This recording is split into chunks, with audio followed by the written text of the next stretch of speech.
Yeah నేను ఈ మధ్య ఒక ఆర్టికల్ చదువుతున్నాను. సో చదువుతుంటే నాకు చాలా అలార్మింగ్ అనిపించింది. ఏంటంటే ఇండియాలో ఆల్మోస్ట్ ఎగ్జాక్ట్ నెంబర్ గుర్తులేదు, బట్ 8 నిమిషాలకు ఒక స్టూడెంట్ ఆత్మహత్య చేసుకుంటున్నాడన్న వార్త అండి. సో ఇంత డెవలప్మెంట్ అవుతున్నది కెరియర్ వైజ్గా కానీ చాలా అడ్వాన్స్మెంట్ అవుతున్న కొద్దీ కూడా ఈ ఆత్మహత్య అనే అసలు ఆలోచన ఎట్లా వస్తుంది, అసలు ఈ కాంటెక్స్లో ఆత్మహత్య గురించి కొంత మాట్లాడుకుందాం మనం. Yeah right. ఆత్మహత్య లేదంటే సూసైడ్ అని. Yeah suicide. ఆత్మహత్య, ఆత్మ అనేది సహజంగా మనకి స్పిరిట్ అనే కాంటెక్స్తో వాడతారు, లేదంటే సెల్ఫ్. యా సెల్ఫ్ తనను తాను చంపుకోవటాన్ని ఆత్మహత్య అంటారు. అయితే సహజంగా మనం ఏ ఇష్యూ బయటకు వచ్చినా గణాంకాలు, మనకి ఎవరో ఇచ్చినటువంటి గణాంకాలు చూస్తూ ఉంటాము. అయితే కొన్ని విషయాల్లో గణాంకాలు ఎగ్జాక్ట్గా ఉండవు, ఎగ్జాక్ట్గా ఉండే అవకాశం కూడా లేదు. అండ్ ఆ స్టాటిస్టిక్స్ కూడా దాన్ని కంపేర్ చేసే విధానాన్ని బట్టి కూడా ఉంటుంది.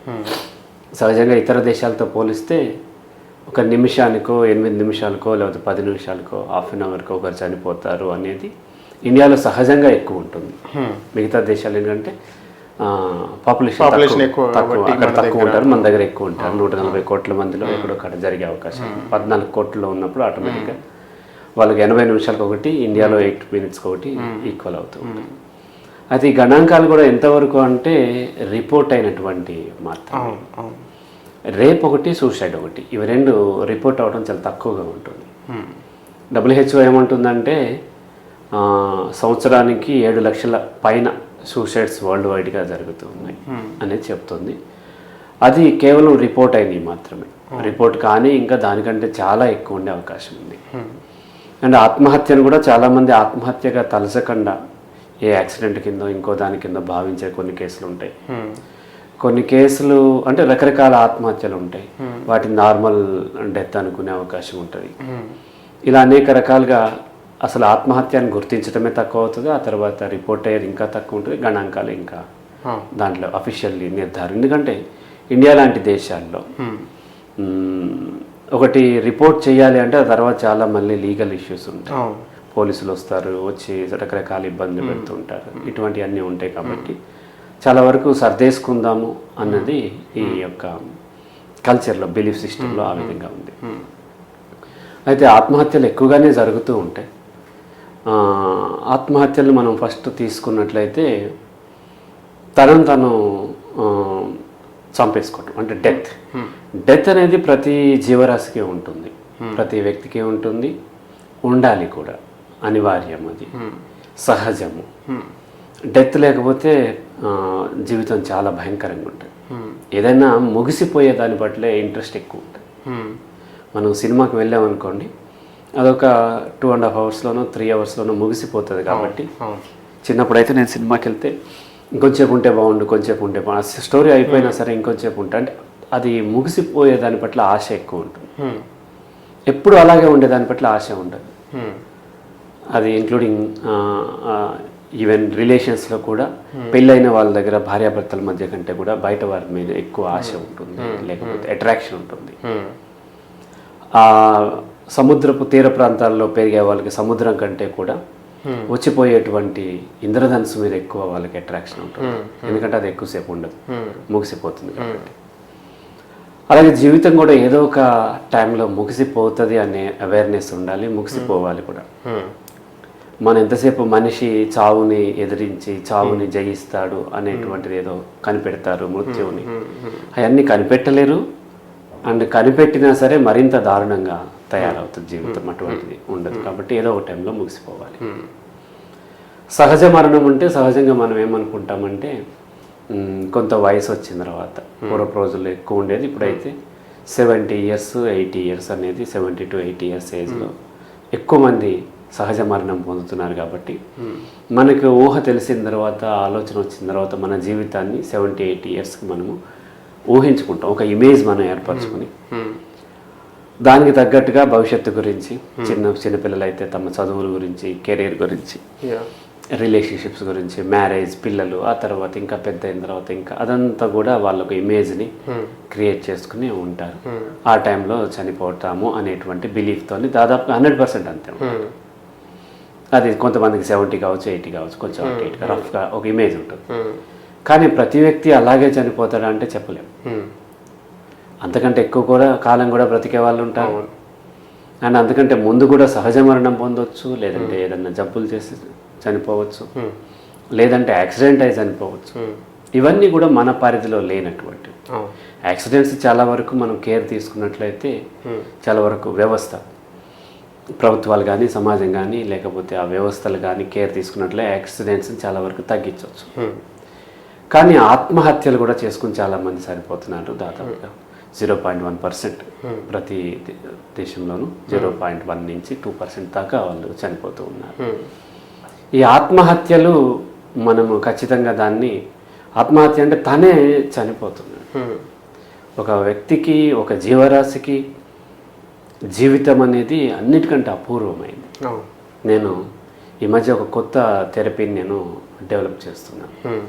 ఆ థెరపీలో ప్రయారిటీ బేసిస్, ఒక క్లయింట్కి ఆ మూమెంట్లో ఏది ప్రయారిటీ అనేది నేను, అంటే చాలామంది ఏం చేస్తారంటే ఇప్పుడున్నది వదిలేసేసి రేపు ఏం చేయాలి, లేకపోతేనేమో ఈ రేపు ఎగ్జామ్ ఉండగా ఇది వదిలేసి ఎక్కడో నెక్స్ట్ కెరీర్లో ఏంటి ఇటువంటి ఆలోచిస్తూ ఉంటారు. దాని గురించి టైం వేస్ట్ చేస్తూ ఉంటారు.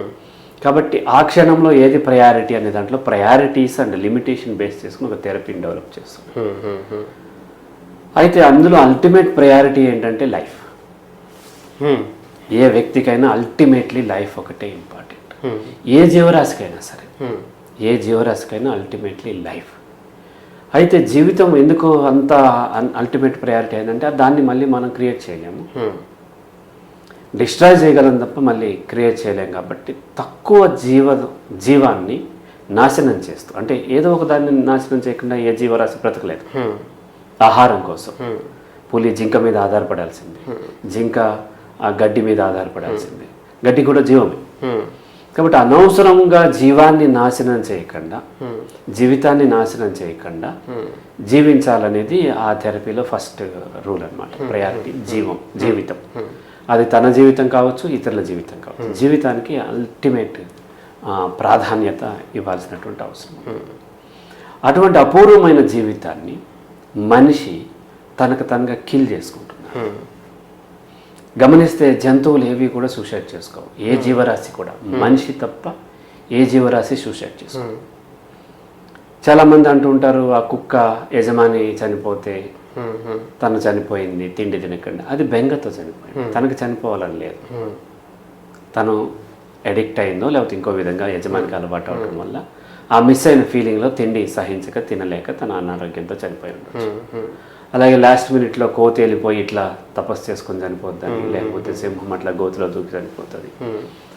ఇంటర్ప్రిటేషన్, మనిషి ప్రతిదీ ఏంటంటే తన కాంటెక్స్ట్లో ఇంటర్ప్రిట్ చేస్తాడు. కాబట్టి ఆ జరిగిన సంఘటనల్ని అది సూసైడ్ అని ఇంటర్ప్రిట్ చేస్తూ ఉండొచ్చు తప్ప ఎక్కడో ఒక పక్షులు వెళ్ళి దేన్నో గుద్దుకొని చనిపోతాయి అట్లా. అలాగే వచ్చేసి దీపపు పురుగులు దీపానికి గుద్దుకొని చనిపోతాయి కదా, అవన్నీ సూసైడ్ అన్నట్టుగా ఈ మనిషి ఇంటర్ప్రిట్ చేస్తూ ఉంటాడు. అవన్నీ సూసైడ్ కాదు. తనకు కావాల్సింది ఏదో పొందటానికి ప్రయత్నించే క్రమంలో తనకు తెలియక యాక్సిడెంటల్లీ ఆ పక్షులో లేకపోతే దీప పురుగులో లేకపోతే ఇంకో జంతువు చనిపోవాలి తప్ప ఏ జీవరాశి కూడా సూసైడ్ చేసుకోవటం మనం చూడలేదు. అలాగే వచ్చేసి చిన్నపిల్లలు కూడా సూసైడ్ చేసుకోరు. ఎందుకు? చిన్నపిల్లలు సేమ్ అదర్ యానిమల్స్ లాగానే ప్యూర్గా ఉన్నటువంటి వాళ్ళు ప్రతి ప్రయత్నం బ్రతికే ప్రయత్నం చేస్తారు. ఈవెన్ తల్లి కడుపులో ఉన్న దగ్గర నుంచి తను బ్రతికే ప్రయత్నమే చేస్తుంటారు తప్ప నేచర్లో including human beings in general suicide అనేది లేదు. సూసైడ్ అనేది మనిషి యొక్క కల్చర్ నుంచి వచ్చింది, ఆలోచన నుంచి వచ్చింది. ఓకే, మనిషి ఆలోచన లేకపోతే సూసైడ్ లేదు. రైట్.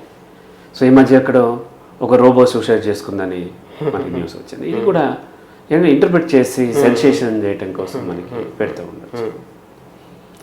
సో కాబట్టి ఇది మనిషి ఆలోచన నుంచి వచ్చింది. ఎవరికి సూసైడ్ చేసుకోవాలని ఇన్ జనరల్ ఉండదు. ఒకటి అంటే రకరకాల సూసైడ్స్ ఉంటాయి ఇక్కడ, రకరకాల కారణాలతో సూసైడ్ చేసుకుంటూ ఉంటారు. ఇప్పుడు మదనపల్లిలో హత్యలు జరిగినాయి, 2 జంట హత్యలు అంటూ ఉంటాం. తల్లి ఆ బిడ్డలు ఇద్దరిని, ఫస్ట్ ఒక బిడ్డ చనిపోయిన తర్వాత ఇంకో బిడ్డని కొట్టి చంపేసి, అక్కడ ఆ బిడ్డ నన్ను చంపమని అడిగింది. అది సూసైడ్ కాదు. అదేంటి, ఒక మూఢ విశ్వాసంతో, దురాశతోని ఏదో తను పొందాలని, ఏదో ఆత్మను తీసుకురావాలని, ఆ విశ్వాసంతో తను ఏదో ఆఫ్టర్ ఈ ఫిజికల్ డెత్ తర్వాత లైఫ్ ఉంటుంది అనేటువంటి దాంతో, ఆ యొక్క నమ్మకంతో తనను తను చంపుకోవటం కొంతమంది చేస్తూ ఉంటారు. అది మూఢ విశ్వాసాలతో చేసి. సో అలా కొంతమంది మనకు మామూలు జనరల్ కాంటెక్స్లో ఆత్మహత్య అని డిఫైన్ చేయొచ్చు. అంటే నేను ఆత్మార్పణ చేసుకున్నాను అనేటువంటిది. అక్కడ ఏముంది అని అంటే, ఏదో మత విశ్వాసాలు మరో విశ్వాసాలు ఉండి ఆఫ్టర్ డెత్ లైఫ్ ఉంటుంది అనేటువంటి భ్రమపడి, లేదంటే లైఫ్ ఉంటుందని బలంగా నమ్మి సూసైడ్ బాంబర్స్ చూస్తున్నాం. జిహాద్ దాంట్లో కానీ, ఐసిస్ కానీ, లేకపోతే అల్ ఖైదా తీవ్రవాదులు, లేకపోతే మొదటిసారిగా ఈ సూసైడ్ బాంబర్ని మన చిన్నప్పుడు ఎల్టీటీ వాళ్ళు రాజీవ్ గాంధీ చెప్పడానికి వాడారు. ఆ తర్వాత సూసైడ్ బాంబర్ అనేది బాగా పాపులర్ అయింది. అక్కడ కూడా యాక్చువల్లీ వాళ్ళకి చనిపోవాలని లేదు, ఏదో బెనిఫిట్ పొందుదామని. ఇక్కడ ఏదో తను చేస్తే ఆ ఫలితం రేపొద్దున తనకో లేకపోతే తన వారసులకో ఎవరికో బెనిఫిట్ అవుతున్న ఆశతోని వాళ్ళు చనిపోతున్నారు తప్ప వాళ్ళకి కూడా సూసైడ్ చేసుకోవాలనే కోరిక లేదు. రైట్? అయితే బ్రాడ్గా సూసైడ్స్ని మనం ఒక 5 టైప్స్గా మనము డిఫైన్ చేయవచ్చు. అది మొదటిది ఏంటి అని అంటే, ఎక్కువ సూసైడ్స్ సైకలాజికల్ ప్రాబ్లమ్స్ వల్ల, మానసిక సమస్యలు, మానసిక రుగ్మత కాదు. పిచ్చి వాళ్ళు ఎక్కువ సూసైడ్ చేసుకోరు. వాళ్ళలో కూడా కొంతమంది చేసుకోవచ్చు. స్కిజోఫ్రెనియా ఉన్న వాళ్ళు సూసైడ్ చేసుకోరు. కొంతమంది చేసుకోవచ్చు వాళ్ళలో కూడా.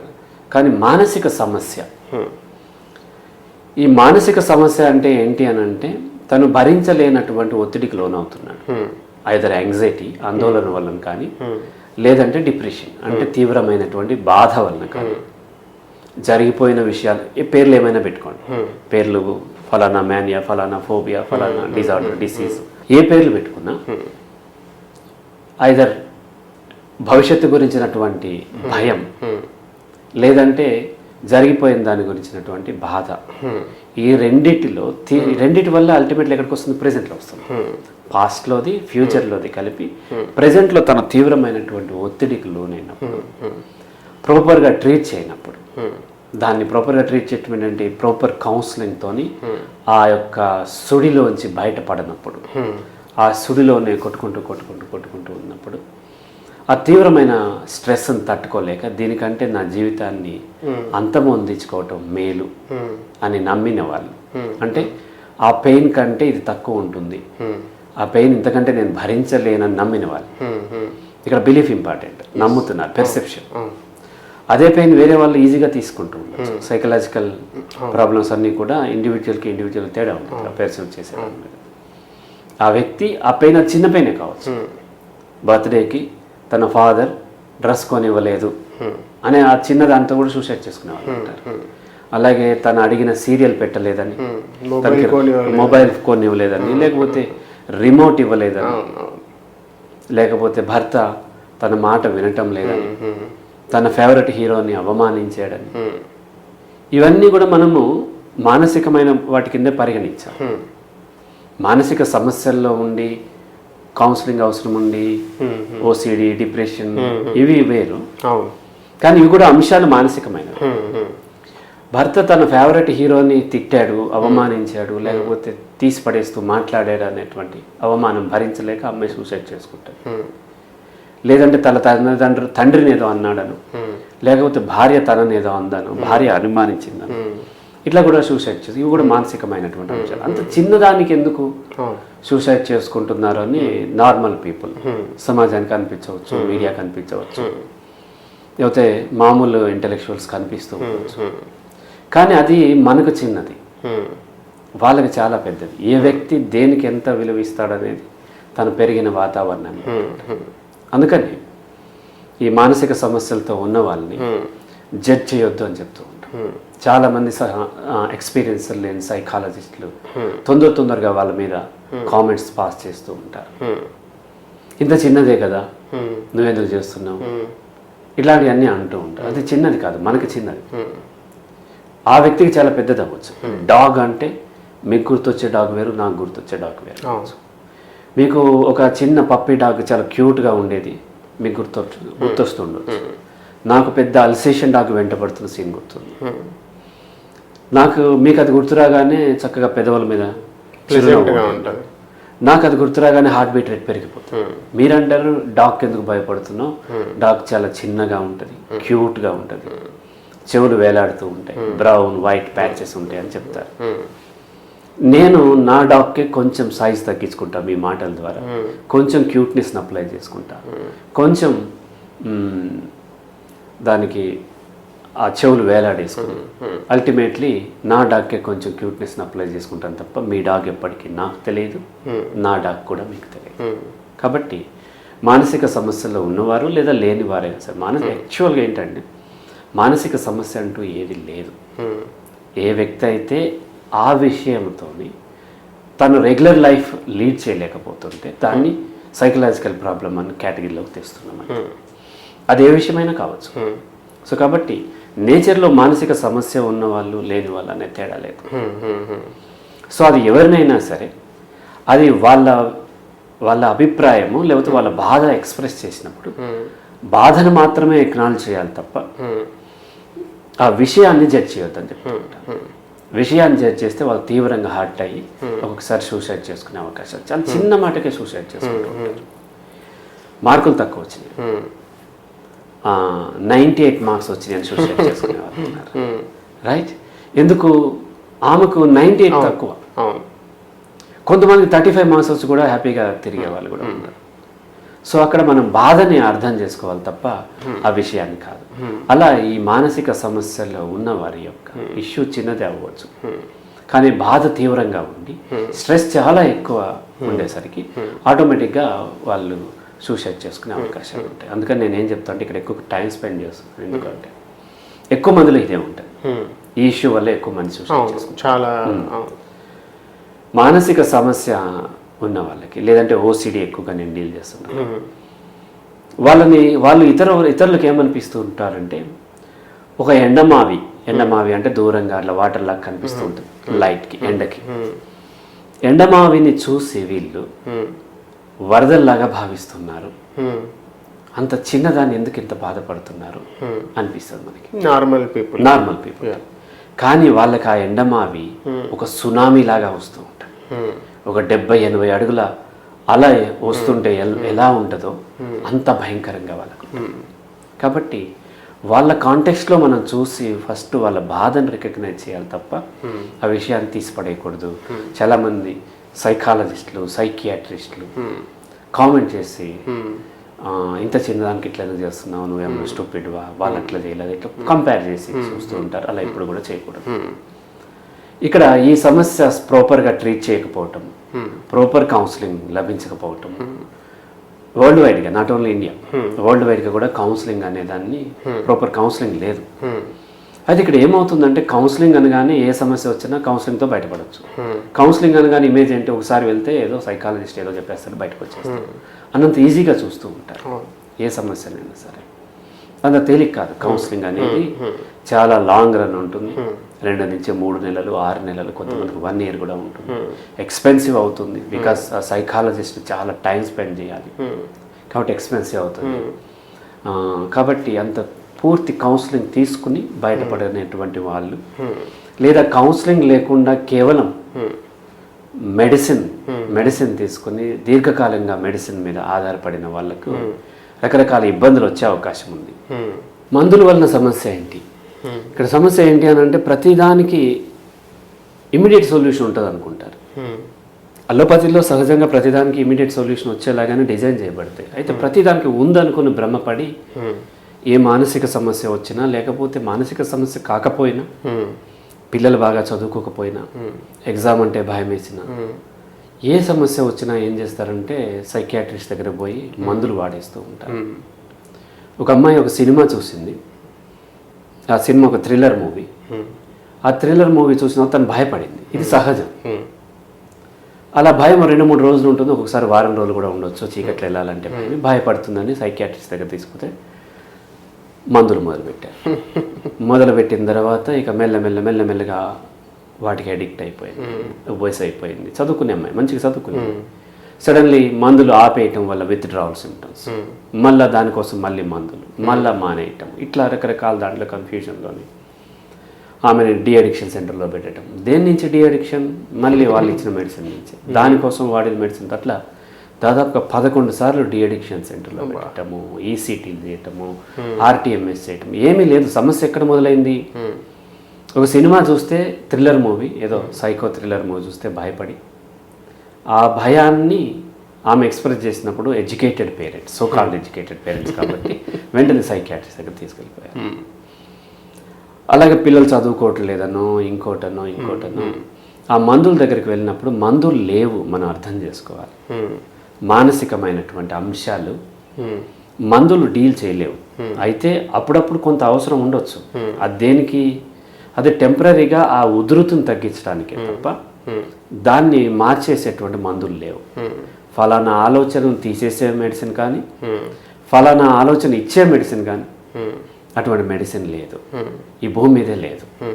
ఫలానా థాట్స్ ఎక్కువైపోతుంటే డాక్టర్ మందులు ఇచ్చారు సార్, తగ్గినాయి. ఏం తగ్గినాయి? యాక్చువల్గా తగ్గలేదు, బ్రెయిన్ పనిచేయటం తగ్గింది. స్పీడ్ తగ్గిపోయేసరికి ఆటోమేటిక్గా ఆలోచన కూడా తగ్గుతాయి. కానీ అలా తగ్గుతాయి అనే భ్రమలో రకరకాల మెడిసిన్ వాడేసేయటం వల్ల ఆ మెడిసిన్ సడన్లీ స్టాప్ చేయటం. సహజంగా ఏం చేస్తాను, చాలా టీనేజ్లోనే ఏదో ఒకటి వస్తే కొంతమంది ఏమో ఇటుపోతూ ఉంటారు, ఇటువైపు మన పూజల వైపు, తాయెత్తులు, యాగాలు, రకరకాలు పోతూ ఉంటారు. అక్కడే ఎక్కువ మంది ఉంటారు. అది జీవితం నాశనం చేయటమే. కొంతమంది మందులకు వెళ్ళిపోతారు. వెళ్ళిపోయిన తర్వాత ఇక పెళ్ళిడు వచ్చిన తర్వాత మందులతోనే అమ్మాయి లావ్ అయిపోతుంది, ఇది ఉందని తెలిస్తే పెళ్ళి అవ్వదేమో, ఇట్లాంటి రకరకాల దాంట్లో సడన్లీ మెడిసిన్ స్టాప్ చేస్తారు.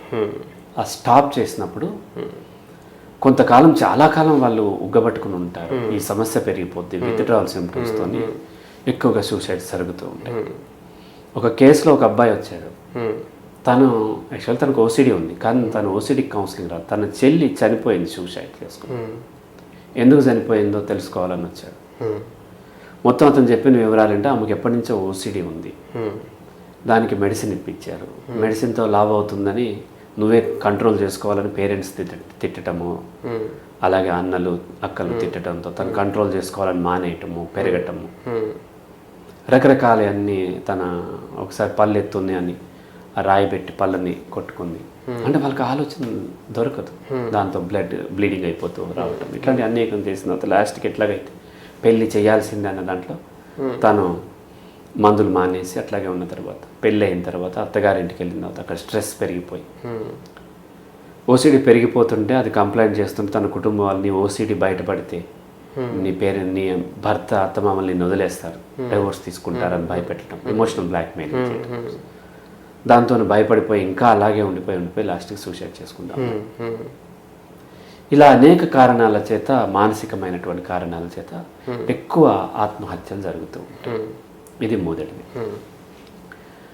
రెండవది ఏంటి అని అంటే సైకియాట్రీ, ఈ సైకోసిస్ లాంటివి. అంటే మానసిక సమస్య తీవ్రత ఎక్కువైపోయి దాన్ని డీల్ చేయకపోవటం, లేదంటే మానసిక రుగ్మత, స్కిజోఫ్రెనియా లాంటివి, బైపోలర్ డిజార్డర్ లాంటివి. ఇవి మెడిసిన్ సరిగ్గా వాడకుండా అండ్ వీటిని అదుపు చేయకుండా ఉన్నప్పుడు, దాని తీవ్రత పెరిగిపోయినప్పుడు వాళ్ళు తట్టుకోలేక ఒకసారి సూసైడ్ చేసుకుంటూ ఉంటారు. కానీ ఇది చాలా తక్కువ ఉంటారు. అసలు ఆ సమస్య ఉండే వాళ్ళే చాలా తక్కువ మంది ఉంటారు. మానసిక సమస్యకు, మానసిక రుగ్మతకు తేడా ఏంటంటే, మానసిక సమస్య నార్మల్ పీపుల్కి వస్తుంది. మానసిక రుగ్మత, స్కిజోఫ్రెనియా లాంటివి, ఇవి జెనెటికల్లీ రావాలి. ఈ రెండింటికి సైకోసిస్ ఉంటుంది. మానసిక సమస్య బిలీఫ్ సిస్టమ్ వల్ల, సమాజం వలన ఒత్తిడి ఏర్పడి బ్రెయిన్ ఫ్లూయిడ్ ఇంబ్యాలెన్స్ ఉంటే దాన్ని సైకోసిస్ అని మెడిసిన్ ఇస్తూ ఉంటారు. ఈ మానసిక రుగ్మత, స్కిజోఫ్రెనియా లాంటివి బిలీఫ్ సిస్టమ్ ఒకటే కాదు, వాళ్ళకు ఉన్నటువంటి మెదడు, నాడీ వ్యవస్థ, నెక్స్ట్ వచ్చేసి ఆ ఫ్లూయిడ్స్, వీటిల్లో ఉన్న ఇబ్బందుల వలన విషయాన్ని సరిగ్గా వాళ్ళు అర్థం చేసుకోలేకపోతూ ఉంటారు. డ్యామేజ్ అంటే ప్రాపర్గా లేకపోవటం వల్ల సో బయలాజికల్ ఇబ్బందులు అర్థం చేసుకోలేకపోవటం వల్ల కన్ఫ్యూజన్స్ అండ్ స్ట్రెస్ కూడా లోన్ అవుతూ ఉంటారు. ప్రతి మానసిక రుగ్మతకి స్ట్రెస్ లోన్ అవ్వాలని లేదు. చాలామంది పిచ్చి వాళ్ళు ఉంటారు, హ్యాపీగా వెళ్ళిపోతుంటారు. అలా కాకుండా కొంతమందికి రకరకాల కనిపించడం, అంటే మనకు కనిపించడము, భయంకరంగా కనిపించడం, ఇటువంటి ఏవో ఉన్నప్పుడు తీవ్రమైన ఒత్తిడికి లోనైనప్పుడు కూడా వాళ్ళకు కూడా సైకోసిస్ రావచ్చు. ఈ సైకోసిస్కి వచ్చిన తర్వాత మెడిసిన్ వాడటము, అవసరమైనటువంటి ప్రాపర్ సపోర్ట్ కౌన్సిలింగ్ ఇచ్చి ఇవ్వనట్లయితే వాళ్ళకి ఆ తీవ్రత ఎక్కువైపోయి భరించలేక ఒకసారి ఆత్మహత్యలు వాళ్ళు కూడా చేసుకుంటూ ఉంటారు. ఇక్కడ మనం ఇంకాస్త క్లారిటీ ఇవ్వాల్సిన అవసరం ఉంది. కొంతమందికి సూసైడల్ ఓసిడి ఉంటుంది. సహజంగా వాళ్ళు ఈ సూసైడ్ అనే టాపిక్ చూసి భయపడిపోతూ ఉంటారు. నేను సూసైడ్ చేసుకుంటానేమో అనే భయం. Suicidal thought and suicidal OCD రెండు ఆపోజిట్. వీళ్ళు కన్ఫ్యూజ్ అవుతున్నారు. సూసైడల్ ఓసిడి ఉన్న వాళ్ళు వీళ్ళు ఎప్పటికీ సూసైడ్ చేసుకోరు, చేసుకోవాలని లేదు వీళ్ళకి, చేసుకుంటానేమో అని భయం ఉంది. మనము ఆ వోక్స్ మైండ్ సెట్ ఏదో డిస్కస్ చేసినప్పుడు గేకి అండ్ హోమోసెక్షువల్ ఓసిడి రెండింటికి ఆపోజిట్ ఎలాగో ఇక్కడ సూసైడ్ అండ్ సూసైడల్ ఓసిడి రెండు ఆపోజిట్. సూసైడ్ చేసుకునే వాళ్ళు అప్పటికప్పుడు చేసుకుంటారు. వాళ్ళు ఆలోచించి భయపడి వేరే దానికి భయపడి దీనికి సూసైడ్ చేసుకోవచ్చు. సూసైడల్ ఓసిడి ఉన్న వాళ్ళు వీళ్ళు ఎప్పటికీ సూసైడ్ చేసుకోరు, చేసుకుంటానేమో అని భయం, చేసుకోవద్దని ఉంది వీళ్ళకి. ఆ క్రమంలో నేను అక్కడికి వెళ్తే దూకేస్తానేమో, ఆ బావి దగ్గరికి వెళ్తే దూకేస్తానేమో, ఆ చెట్టు దగ్గరికి వెళ్తే ఉరిపోసేసుకుంటానేమో అని ఒంటరిగా ఉండటానికి భయపడుతూ ఉంటారు. ఆ చివరన నడవటానికి భయపడుతూ ఉంటారు. ఆ ట్రైన్ దగ్గరికి వెళ్తే అక్కడ దాంట్లో దూకేస్తామని భయపడుతూ ఉంటారు. ఇట్లా రకరకాలుగా భయపడుతూ సూసైడల్ ఓసిడితో సఫర్ అయ్యే వాళ్ళు ఉంటారు. అవి రెండు ఆపోజిట్. వాళ్ళు ఎప్పుడు సూసైడ్ చేసుకోరు. వాళ్ళు ప్రాపర్ కౌన్సిలింగ్ తీసుకుని అవసరమైతే మెడిసిన్ కూడా కొంత వాడి వాళ్ళు దాని నుంచి బయటపడాలి. ఇవి రెండు ముఖ్యంగా మానసికమైనవి. అయితే ఇందులో ఇంకొకటి కూడా ఎక్కువ ఉంటుంది. మానసికమైన దాంట్లో సామాజికమైనటువంటి బిలీఫ్, మానసిక సమస్య అనలేకపోయినా సరే సమాజంలో కొన్ని బెంచ్ మార్క్స్ ఉంటాయి. మన ఇందాడ మార్క్స్ అది బెంచ్ మార్క్. అమ్మాయికి మానసిక సమస్య లేదు, కానీ బెంచ్ మార్క్ అచీవ్ అవునప్పుడు తను దాన్ని చాలా తీవ్రమైన అవమానంగా భావించి సూసైడ్ అటెంప్ట్ చేస్తుంటారు. ఇది కూడా ఫస్ట్ కేటగిరీలోకి వస్తుంది. స్టిల్ మానసిక సమస్య లేదు కదా అని కొట్టేస్తూ ఉంటారు. అప్పులు ఎక్కువైపోయి అప్పులు వాళ్ళు వచ్చి పరువు ఎక్కడ తీసేస్తారో, అప్పులు వాళ్ళు వస్తే అందరి ముందు నా పరువు పోతుందని చాలామంది సూసైడ్ చేసుకుంటూ ఉంటారు. అలాగే వచ్చేసి రైతులు తన పంట పోయినప్పుడు, పంటకి సరైనటువంటి ధర లభించినప్పుడు రైతులు ఆత్మహత్య చేసుకుంటూ ఉంటారు. వీళ్ళందరికీ మానసిక సమస్య అని డిఫైన్ చేసే మానసిక సమస్య లేకపోవచ్చు. అలాగే వచ్చేసి మన తెలంగాణ మూమెంట్లో తెలంగాణ రావట్లేదు, మోసగించబడుతున్నాం అన్న దాంట్లో చాలా మంది సూసైడ్ చేసుకున్నారు. అంటే నేను ఎక్కువ పాపులర్ అవడానికి అదే కారణం. అప్పుడు 2009 తర్వాత 2014 వరకు అనేక మంది స్టూడెంట్స్కి, ఎక్కువ 2012 తర్వాత ఎక్కువ మందికి నేను ఫ్రీగా కౌన్సిలింగ్ ఇచ్చాను. ఆల్మోస్ట్ 400 స్టూడెంట్స్కి నేను అప్పుడు కౌన్సిలింగ్ ఇచ్చాను. అంటే ఆ మూమెంట్లోనే వాళ్ళకి వస్తుంది. ఆ మూమెంట్లో వచ్చి ఆ మూమెంట్ దాటిస్తే చాలు.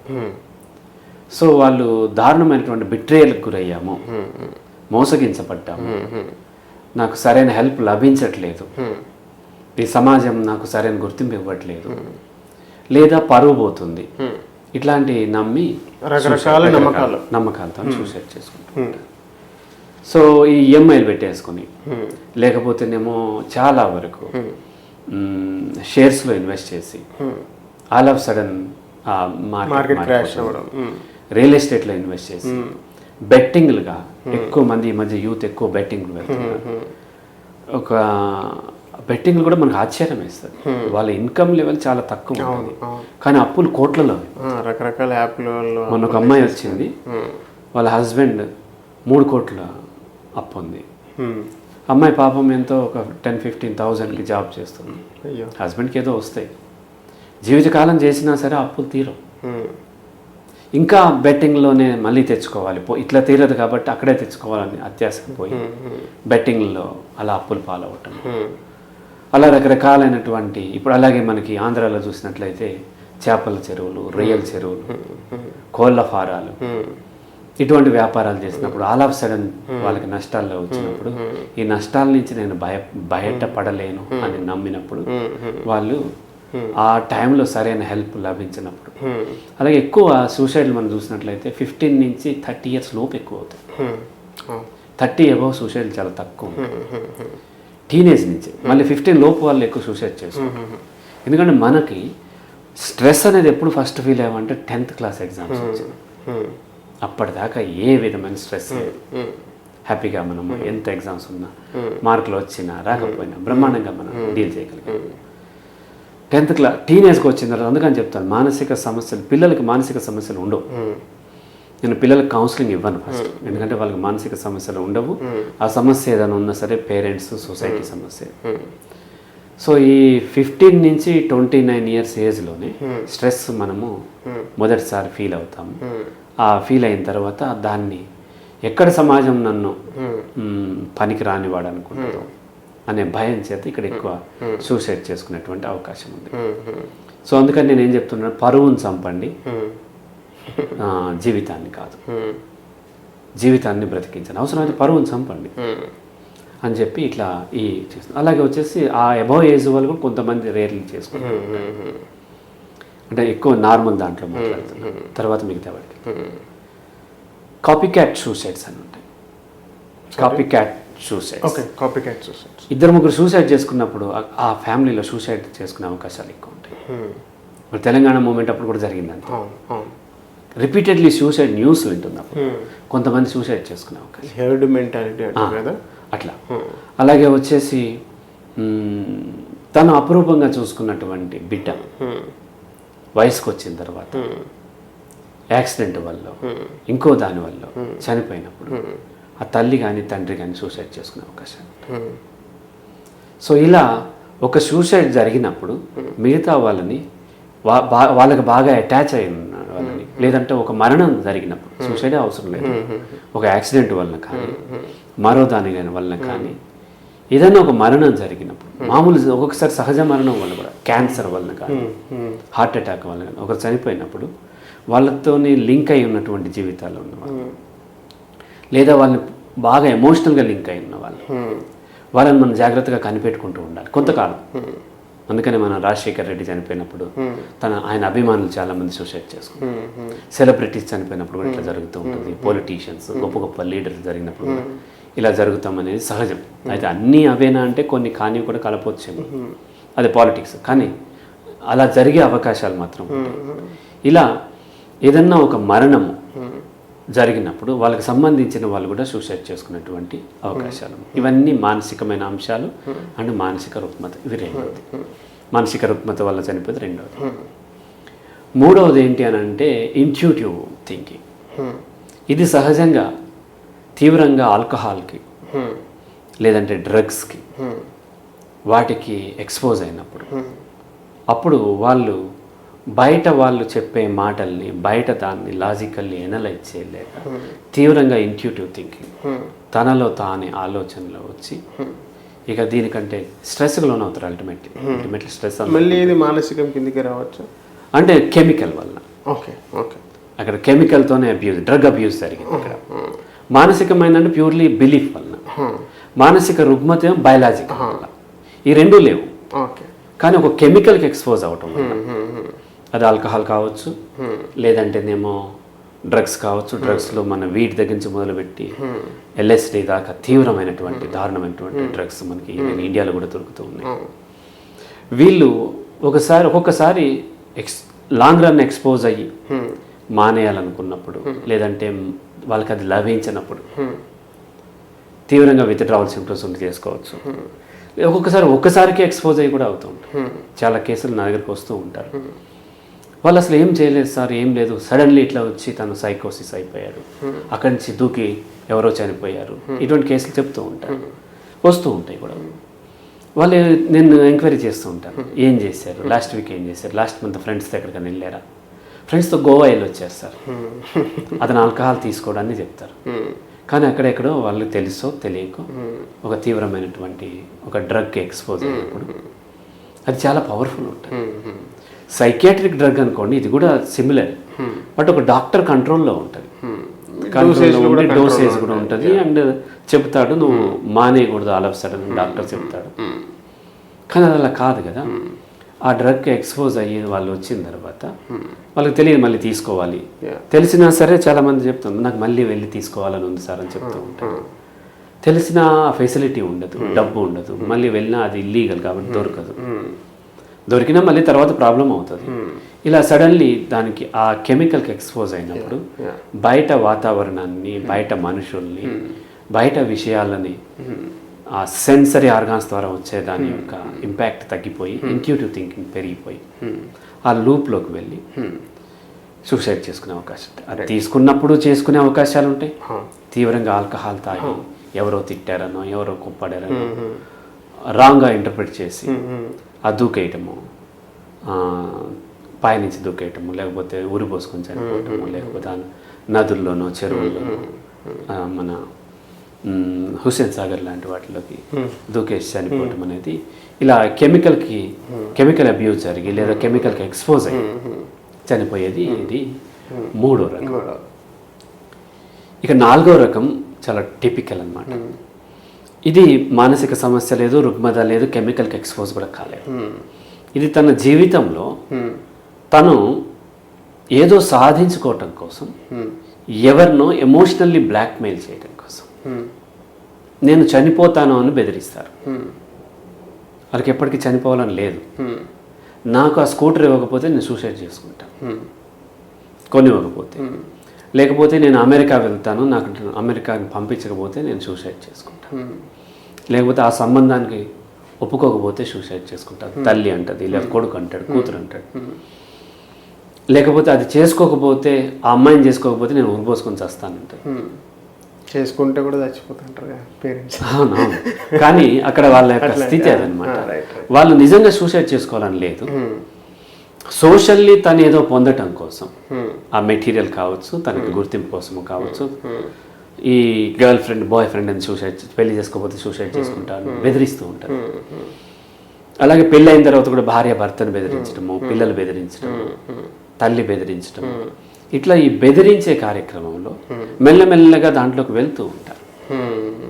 బాయ్ ఫ్రెండ్ కూడా ఆ గర్ల్ ఫ్రెండ్ తనకు కావాల్సినటువంటి సెక్స్ ఏదో ప్రొవైడ్ చేయట్లేదని, నాకు సరైన ఇంపార్టెన్స్ ఇవ్వట్లేదు, నాకు దీనికంటే చనిపోవటం ఇష్టం, నువ్వు నన్ను చీట్ చేసావు, ఎవరితోనో మాట్లాడావు, తను కంట్రోల్ చేసే క్రమం, ఇతరులను తనకు సంబంధించిన ఇష్యూస్లో కంట్రోల్ చేసే క్రమంలో ఒకసారి ఎక్కడికో వెళ్ళిపోయాను అంటాడు, అక్కడి నుంచి మెసేజ్ పెడతాడు అర్ధరాత్రి పెడితే వీళ్ళు దానికి బాగా తీవ్రంగా ఆందోళన చెందాలి, వాళ్ళ ఉద్దేశం అది. ఇంకొకసారి అట్లా 2-3 సార్లు అయిపోయిన తర్వాత అర్ధరాత్రి పెట్టినా వీళ్ళు ఆందోళన చెందరు. ఈ విధంగా వాళ్ళకి కావాల్సిన పొందే క్రమంలో నేను ఫలానా చోటు ఉన్నాను, ఫలానా సూసైడ్ చేసుకుంటాను అని బెదిరిస్తూ ఉంటారు. అలా 2-3 సార్లు అలా బెదిరించిన తర్వాత ఎవరినైతే బెదిరిస్తున్నారో వాళ్ళకి కొంత అవగాహన వస్తుంది, వీళ్ళు బెదిరిస్తున్నారు. మొదటిసారి రియాక్ట్ అయినట్టుగా రెండోసారి, మూడోసారి, నాలుగోసారి రియాక్ట్ కారు.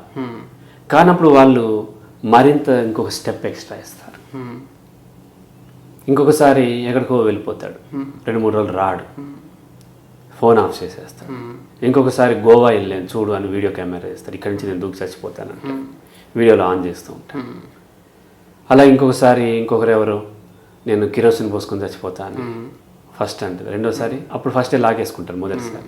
రెండోసారి అట్లాగే చేస్తుంటే వాళ్ళ రియాక్షన్ తగ్గేసరికి మరింత శృతి పెంచుతారు, వీళ్ళు కిరోసిన్ పోసేసుకుంటారు. అట్లా కూడా 1-2 సార్లు ఆపుతారు. మూడోసారి కిరోసిన్ పోసుకున్న తర్వాత అంత రెస్పాన్స్ రాదు, వస్తుంది కానీ కొంచెం స్లోగా రియాక్ట్ అవుతుంటే అగ్గిపెట్టి కూడా పట్టుకుంటారు.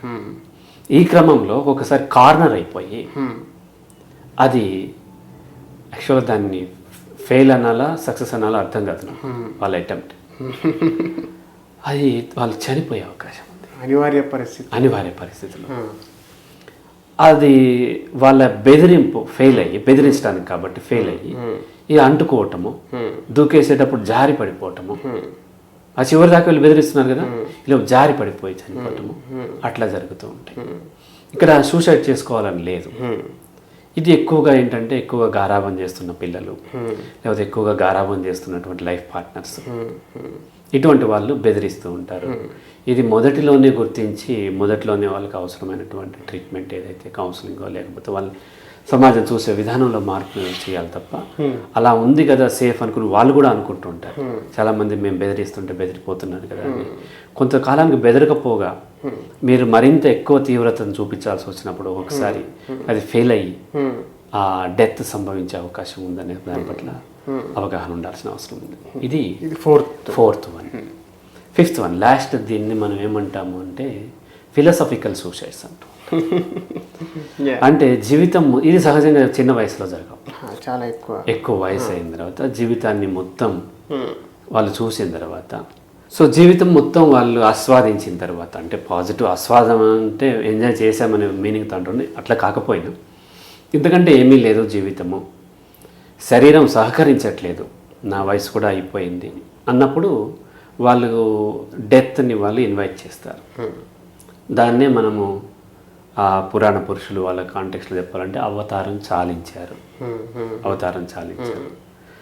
అది వాళ్ళు ఇంటెన్షనల్లీ తెచ్చుకుంది. ఇది భయంతో చేసేది కాదు, లేదా మానసిక సమస్యతోనో లేకపోతే ఎవరి మీద కోపంతోనో లేకపోతే మానసిక రుగ్మతతోనూ చేసేది కాదు.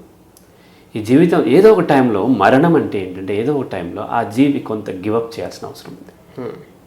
గివప్ చేసి ఇక ఓకే అనుకుంటే, లేదు ఇంకా ఫైట్ చేస్తుంటే మరింత బ్రతికే అవకాశాలు పెరుగుతూ ఉంటాయి. అయితే నేను కరోనాతోనే హాస్పిటల్ ఉన్నాను. ఇంత పెయిన్ భరించడం అవసరమా? గివప్ చేయొచ్చు కదా అంటే గివప్ చేస్తే చనిపోతాను. కానీ అన్ని శ్రద్ధలు తీసుకుని ఆక్సిజన్ పెట్టుకుని ప్రాపర్గా మెడిసిన్ వేసుకుని ఆ మాస్క్ తీయకుండా ఆ ఫుడ్ విషయంలో చాలా కంట్రోల్లో ఉంది. ఇలా ఉన్నట్లయితే మళ్ళీ నేను బయటకు వచ్చాను. అది 49 years ఏజ్ అప్పుడు నాకు ఇది జరిగింది.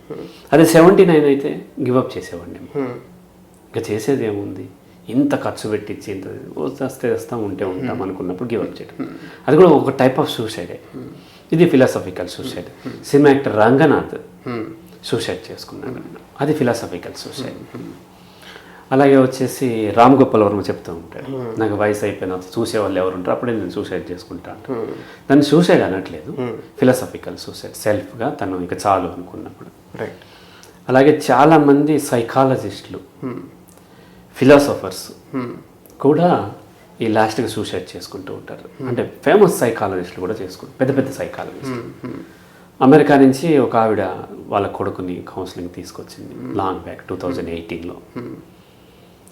అతను యాక్చువల్ సైకాలజీ చదవాలనుకున్నాడు తను గ్రాడ్యుయేషన్లో. అనుకుంటే ఆవిడ ఏం చెప్పిందంటే, సార్ నాకు భయం వేసింది సార్, సైకాలజీ చదివితే సూసైడ్ చేసుకుంటారట కదా సార్ అని.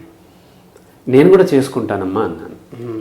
అంటే సైకాలజీ చదివితే సూసైడ్ చేసుకోవటం కాదు, సైకాలజీ ప్రాపర్గా అర్థం చేసుకుని సైకాలజీ అనేది ఫిలాసఫీ నుంచి వచ్చింది, అర్థం చేసుకున్న వాళ్ళు లాస్ట్ మినిట్లో ఈ ఫిలాసఫికల్ సూసైడ్ చేసుకునే అవకాశాలు ఉంటాయి. దాన్ని మనం నెగిటివ్గా చూడట్లేదు, చూడాల్సిన అవసరం కూడా లేదు, ఎలాగో వాళ్ళు చనిపోతారు కాబట్టి. ఇది 5వ రకమైనటువంటి సూసైడ్. ఇన్ని రకాల సూసైడ్స్ ఉంటాయి. రైట్. సో బేసిక్ ఏంటంటే మనం ఒక కన్సెన్సస్ ఏంటంటే ఆత్మహత్యలు, సూసైడ్స్ ఎక్కువ 15 నుంచి 30 years మధ్యలో జరుగుతాయి, యూత్లో జరుగుతాయి. అది ఒకటి. దాంతోపాటు 5 రకాల సూసైడ్స్ ఉన్నాయి. ఒకటి సైకలాజికల్, మానసికానికి సంబంధించింది. ఇంకొకటి మానసిక రుగ్మతకి సంబంధించి సైకియాట్రిక్. రైట్. థర్డ్ది ఈ అడిక్షన్, కెమికల్ డ్రగ్ అబ్యూస్ కానీ డ్రగ్ ఎక్స్పోజ్ కానీ జరగడం వల్ల. ఫోర్త్ది ఏంటంటే భయపెట్టాలి, వాళ్ళని బెదిరించడం ఉద్దేశంతో మెల్లగా ఆ ట్రాప్లోకి పడిపోవడము. ఫిఫ్త్ది philosophical suicide. So these are the types of suicide. So ఇప్పుడు మనం యూత్కి సంబంధించి ఏదైతే మన మేజర్ కేటగిరీ ఉందో అక్కడ ఇంకేమైనా స్పెసిఫిక్ ఏమైనా కారణాలు ఉన్నాయా, లేదంటే ఇంతేనా? ఇంకా ఉన్నాయి. ఈ సూసైడ్లో మనం చూసినట్లయితే మేల్తో కంపేర్ చేస్తే ఫీమేల్ ఎక్కువ సూసైడ్స్ ఉంటాయి. యూత్ కూడా 15 to 29, 30 years వాళ్ళు కూడా చేసుకుంటాం. కొన్ని వాళ్ళలోనే ఎక్కువ ఉండటానికి, అంటే ఫిలాసఫికల్ సూసైడ్ వెళ్ళకుండా మిగతా సూసైడ్లు ఎక్కువ ఉండటానికి కారణం. ఫీమేల్ ఎందుకు ఎక్కువ సూసైడ్ అటెంప్ట్ చేస్తుంది అంటే, ఒకటి ఫీమేల్ సైకలాజికల్లీ చాలా వల్నరబుల్గా ఉంటుంది. ఎందుకు అంటే ఆమెలో బయలాజికల్లీ చాలా మార్పులు వస్తూ ఉంటాయి. మేల్కి అన్ని ఉండవు. అంటే శారీరక అంశాలు మానసిక అంశాల మీద చాలా బలంగా ప్రభావితం చేస్తూ ఉంటాయి. హార్మోనల్ ఇంబ్యాలెన్స్ ఉన్నప్పుడు సహజంగా మానసికంగా మనం ఇబ్బందులు పడుతూ ఉంటాం. ఈ హార్మోనల్ ఇంబ్యాలెన్స్లో మేల్ ఫీమేల్లో కంపేర్ చేస్తే ఈ థైరాయిడ్ అనేది ఇద్దరికి ఎవరికైనా ఉండొచ్చు, మేల్కి ఉండొచ్చు, ఫీమేల్కి ఉండొచ్చు. బట్ పీరియడ్స్ మేల్కి ఉండవు. ఫీమేల్కి తను 10-11 ఇయర్స్ అప్పుడు స్టార్ట్ అయిన పుబెర్టీకి ఎంటర్ అయిన దగ్గర నుంచి 40s లేట్ 40s దాకా తనకి పీరియడ్స్ ఉంటాయి. పీరియడ్స్కి ఫ్యూ డేస్ బిఫోర్ నుంచే చాలా మూడ్ స్వింగ్స్ ఉంటాయి. ఫ్రస్ట్రేషన్, ఇరిటేషన్, యాంగర్ చూపిస్తూ ఉంటారు. పీరియడ్స్ టైంలో కూడా చాలా ఇబ్బందులు ఉంటాయి. ఆ తర్వాత మెనోపాజ్కి ఎంటర్ అయ్యటానికి ముందు కొన్ని సంవత్సరాల నుంచే ప్రీ మెనోపాజ్ సిమ్టమ్స్ అంటూ ఉంటారు. అప్పుడు కూడా చాలా రకాల సైకలాజికల్లీ డిస్టర్బ్ అవుతూ ఉంటాయి. ఆ తర్వాత మెనోపాజ్కి ఎంటర్ అయిన తర్వాత కూడా పీరియడ్స్ ఆగిపోవటం, అప్పుడు కూడా ఈస్ట్రోజన్ లెవెల్ తగ్గిపోవటం వలన శారీరకంగా చాలా మార్పులు వస్తాయి, మానసికంగా కూడా చాలా మూడ్ స్వింగ్స్ ఉంటాయి. అది రెండోది. మూడోది సర్జికల్ మెనోపాజ్. చాలామంది లేట్ 30s ఎర్లీ 40sలో ఉన్న ఆడపిల్లలకి గైనిక్ ప్రాబ్లమ్స్ ఉండటం వలన సర్జరీ చేసి వాళ్ళ యూట్రస్ రిమూవ్ చేస్తూ ఉంటారు. కొంతమందికి ఓవరీస్ కూడా తీసేస్తూ ఉంటారు. వాళ్ళకు కూడా ఈస్ట్రోజన్ లెవెల్లో తేడా వచ్చి రకరకాలుగా మానసికంగా యాంగ్జైటీలు, డిప్రెషన్లు, యాంగర్లు ఇవి పెరిగే అవకాశాలు ఉంటాయి. నాలుగోది, ఈ పీరియడ్స్ టైంలో హెవీగా బ్లీడింగ్ అవుతున్నప్పుడు వాళ్ళకి రకరకాల మెడిసిన్తోని వాళ్ళని వాటిని కంట్రోల్ చేయాలన్న క్రమంలో హార్మోనల్ ఇస్తూ ఉంటారు, మెడిసిన్ ఇస్తూ ఉంటారు, ఇంజెక్షన్స్ ఇస్తూ ఉంటారు. అవి కూడా మానసిక సమస్య ఉన్న వాళ్ళని పెంచుతూ ఉంటాయి. మానసికమైనటువంటి ఇబ్బందులకి అవి కొంత ఫ్యూయల్ యాడ్ చేస్తూ ఉంటాయి. ఆ తర్వాత IVF మెథడ్ ద్వారా పిల్లల్ని కంటూ ఉంటారు. అక్కడ భర్తకు ప్రాబ్లం ఉన్నా, భార్యకు ప్రాబ్లం ఉన్నా, ఈ మెథడ్స్లో ఫీమేల్కి మల్టిపుల్ ఎగ్స్ రిలీజ్ అవటం కోసం వాళ్ళకి రకరకాల హార్మోన్స్ ఇస్తూ ఉంటారు. అవి కూడా మానసికమైనటువంటి సమస్యలు ఉన్నవారికి మరింత ఫ్యూయల్ యాడ్ చేస్తూ ఉంటాయి. ఇలా బయలాజికల్లీ చాలా డిస్టర్బెన్సెస్ ఉండటం వలన, అలాగే డెలివరీ టైంలో కూడా చాలా రకరకాల కెమికల్స్ బాడీలో రిలీజ్ అవుతూ ఉంటాయి. మనం ఎంతసేపు మెడికల్ ఫీల్డ్కి మొత్తం తెలుసు అని అనుకుంటూ ఉంటాం. తెలుసుకోవాల్సింది చాలా ఉంది, తెలిసింది చాలా తక్కువ. తెలిసిన దాంతోనే వాళ్ళు వైద్యం చేస్తూ ఉంటారు వీలైనంత వరకు. ఏమేం రిలీజ్ అవుతాయి, ఎందుకు రిలీజ్ అవుతాయి, ఇవన్నీ పూర్తిగా అవగాహన మనిషికి లేదు. కొన్ని కోట్ల సంవత్సరాలైనా పూర్తి అవగాహన రాదు, ఇంకా ఉంటుంది ఎంత తెలుసుకున్నా సరే. అవి చాలా మూడ్స్ని స్వింగ్ చేస్తూ ఉంటాయి. అలాగే వచ్చేసి మేల్ కిడ్ని క్యారీ చేస్తున్న మదర్కి ఎక్కువగా కూడా అగ్రెసివ్నెస్, హ్యాంగర్ని చూపిస్తూ ఉంటారు. ఎందుకంటే ఆ కిడ్ కోసం రిలీజ్ అయ్యేటువంటి టెస్టోస్టెరాన్ చాలా తక్కువ మొత్తంలో ఉండొచ్చు. స్టిల్ ఈమెలో టెస్టోస్టెరాన్ ఉంటుంది ఆల్రెడీ కొంత. మేల్లోనూ ఫీమేల్లోనూ రెండూ ఉంటాయి, బట్ ప్రిడామినెంట్గా ఒకటి ఉంటుంది. ఆ టెస్టోస్టెరాన్ లెవెల్ పెరిగినప్పుడు టెస్టోస్టెరాన్ అనేది అగ్రెసివ్నెస్ని చూపిస్తుంది. కాబట్టి యాంగ్జైటీని కూడా చూపించే అవకాశాలను, ఒకసారి బాధను కూడా ఉండొచ్చు. అందుకని ప్రెగ్నెంట్ ఉన్నటువంటి యానిమల్, డాగ్ కానీ లేకపోతే మన ఆవులు కానీ, బఫెలో కానీ, అవి కొంచెం కోపంగా ఉంటూ ఉంటాయి. దాని పంది ముఖ్యంగా పంది దగ్గరికి వెళ్ళినప్పుడు కోపంగా అటాక్ చేస్తూ ఉంటాం. ఏదైనా చిన్నప్పుడు దాని దగ్గరికి డెలివరీ తర్వాత ఈ హార్మోన్స్ ఏవైతే వచ్చినాయో ప్రెగ్నెంట్ అప్పుడు పెరిగినాయి, అవి సడన్గా ఆగిపోవడం. డెలివరీ తర్వాత నిద్ర ఉండదు సహజంగా. ఎందుకంటే బేబీ ఎంతమంది ఆయమ్మలు అమ్మమ్మలు ఉన్నా బయలాజికల్ మదర్కి తప్పదు. బేబీ నిద్రపోతూనే ఉంటుంది, కుయ్యమని ఏడుస్తుంది. మదర్ డిస్టర్బ్ అయ్యి తన డైపర్స్ మార్చి అన్ని పాలు ఇచ్చి అన్నీ చేసేలోపు 1 hour పడుతుంది. ఆ తర్వాత 10 minutes నిద్రలోకి వెళ్ళే లోపు మళ్ళీ బేబీ ఏడుస్తుంది. సో ఇలా నిద్ర లేకపోవటం వలన, అలాగే వచ్చేసి ఈ హార్మోన్స్ ఏవైతే మేల్ కిడ్ కోసము ఫీమేల్ కిడ్ కోసం వచ్చినాయి, డెలివరీ తర్వాత సడన్లీ దాన్ని ఉత్పత్తి తగ్గిపోవడం, ఇట్లాంటి చేంజెస్ తట్టుకోలేక డిప్రెషన్, యాంగ్జైటీలు, మానసికమైన ఇబ్బందులు ఎక్కువ అయ్యే అవకాశం ఉంది. But sorry to interrupt you. So 2 things ఇక్కడ. ఒకటి ఏంటంటే I was more particular about 15 to 20 ఆ యూత్ లో రీజన్స్ ఏమైనా స్పెసిఫిక్ గా మనం డిస్కస్ చేసింది కాకుండా అదొకటి. అండ్ ఇంకొకటి, correct me if I'm wrong, so ఇప్పటివరకు నాకున్న అండర్స్టాండింగ్ ఏంటంటే మేల్స్లోనే సూసైడ్స్ ఎక్కువ ఉంటాయి, ఎందుకంటే బికాస్ వాళ్ళు రెస్పాన్సిబిలిటీ తీసుకుంటారు, బయట చాలా ఎక్స్పోజ్ అవుతారు సోషల్లీ, సో అందుకే వాళ్ళలోనే సూసైడ్స్ ఎక్కువ ఉంటాయి, వాళ్ళే ఎక్కువ డిప్రెసివ్ గురవుతారు. ఈ సోషలాజికల్గా ఏవైతే ఈ ప్రైడ్ కానీ పరువులు ఇట్లాంటివన్నీ వాళ్ళకి ఎక్కువ ఉంటాయి. సో మేల్లోనే సూసైడ్స్ ఎక్కువ ఉన్నాయి అన్నట్టు నా అండర్స్టాండింగ్ ఉండే. అది కరెక్టా రాంగా? ఎందుకంటే మీరు ఇందాక ఫీమేల్స్లో ఎక్కువ సూసైడ్స్ ఉంటాయి అంటారు. These are the two things. మీరు చెప్పినట్టుగా 15 to 30 ఏజ్ ఏదైతే ఉందో అది ఏజ్ని మనం ఎనలైజ్ చేద్దాం తర్వాత. ఇప్పుడు జెండర్ చూసుకుంటాం, మేల్ ఫీమేల్. ఫీమేల్కి ఈ విధంగా బయలాజికల్లీ ఇబ్బందులు ఉండటం వలన, సైకలాజికల్లీ వల్నరబుల్ ఉండటం వలన ఎక్కువగా ఎమోషన్ మూడ్స్ స్వింగ్స్ ఉంటూ ఉంటాయి, కాబట్టి సూసైడ్ అటెంప్ట్స్ ఎక్కువ వీళ్ళ దగ్గర జరిగే అవకాశం ఉంది ఈ కారణం చేత. అండ్ ఇంకోటి ఏంటి అంటే ఫీమేల్ మేల్ మీద ఎమోషనల్ డిపెండెంట్, మేల్ ఫీమేల్ మీద ఎమోషనల్ డిపెండెంట్ కాదు. మేల్లో అగ్రెసివ్నెస్ ఉంటుంది. మనం చూసినట్లయితే లవ్ ఫెయిల్ అయినప్పుడు అమ్మాయి నన్ను మోసం చేసిందని యాసిడ్ అటాక్స్ చేయటం, నరికి చంపేయటం, ఇటువంటి కేసులు మనం చూస్తూ ఉంటాం. ఎందుకు అంటే మేల్ ఎప్పుడు కూడా తనకు జరిగినటువంటి నష్టానికి రివెంజ్ తీసుకోవాలని ఫస్ట్ వస్తుంది ఎక్కువ. ఇన్ జనరల్ మేల్లో, అందరిలో వస్తుంది కదా, ఎక్కువ మంది మేల్లో, ఎందుకంటే టెస్టోస్టెరాన్ ఇట్లా దారిస్తుంటుంది. బట్ ఫీమేల్ ఏం చేస్తుంది అంటే తనకు జరిగినప్పుడు ఆ అగ్రెసివ్నెస్ ఏదైతుందో తన సెల్ఫ్ డిస్ట్రక్షన్కి వాడుతుంది, తను చంపుకుంటుంది.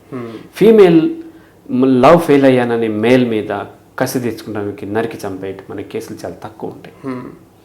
ఎక్కువ లవ్ ఫెయిల్యూర్లో బిట్రేయల్, చీటింగ్ గురైన వాళ్ళు ఎక్కువ ఫీమేలే ఉంటారు. మేల్ కూడా ఉంటారు లేదన్నట్లేదు. బట్ మేల్కి చాలా ఆప్షన్స్ ఉంటాయి, ఫీమేల్కి ఆప్షన్స్ తక్కువ ఉంటాయి. కానీ లవ్ ఫెయిల్యూర్లో ఫీమేల్ మీద జరిగినంత అటాక్ మేల్ మీద జరగదు. ఒకటి రెండు జరుగుతూ ఉండొచ్చు, బట్ తక్కువ ఉంటుంది. ఎందుకు అంటే ఫీమేల్ తనకు జరిగినటువంటి బాధని తను డిస్ట్రాయ్ చేసుకుంటుంటుంది, డిస్ట్రక్ట్ చేసుకుంటూ ఉంటుంది. కాబట్టి ఇలాంటి విషయాల్లో కూడా ఫీమేల్ వల్నరబుల్గా ఉండటం వల్ల సూసైడ్ జరిగేటువంటి అవకాశం ఉంది. ఓకే, ఇన్ని రకాలుగా ఉంది. అలాగే పిల్లలు తను సెలెక్ట్ చేసిన అమ్మాయిని పెళ్లి చేసుకోవట్లేదు, లేకపోతే వేరే అమ్మాయిని పెళ్లి చేసుకుంటున్నాడు అన్నప్పుడు ఇది సూసైడ్ చేసుకుంటానని బెదిరించేది ఎక్కువ తల్లే. ఒకసారి చేసుకునే అవకాశాలు కూడా తల్లికే ఉంటాయి. కాబట్టి ఈ విధంగా బయలాజికల్ ఇబ్బందులు ఉండటం వల్ల మేల్తో కంపేర్ చేస్తే ఫీమేల్కి ఎక్కువగా సూసైడ్ చేసుకునే అవకాశాలు. ఇక్కడ కొన్ని అడ్వాంటేజెస్ ఏమున్నాయి ఫీమేల్కి మేల్కి లేని అడ్వాంటేజ్ అంటే, ఫీమేల్ ఇక్కడ ఉన్న కల్చర్ ప్రకారం తన ఎమోషన్ని ఎక్స్ప్రెస్ చేసేస్తానికి ఫ్రీడమ్ ఉంది, ఏడవచ్చు తను.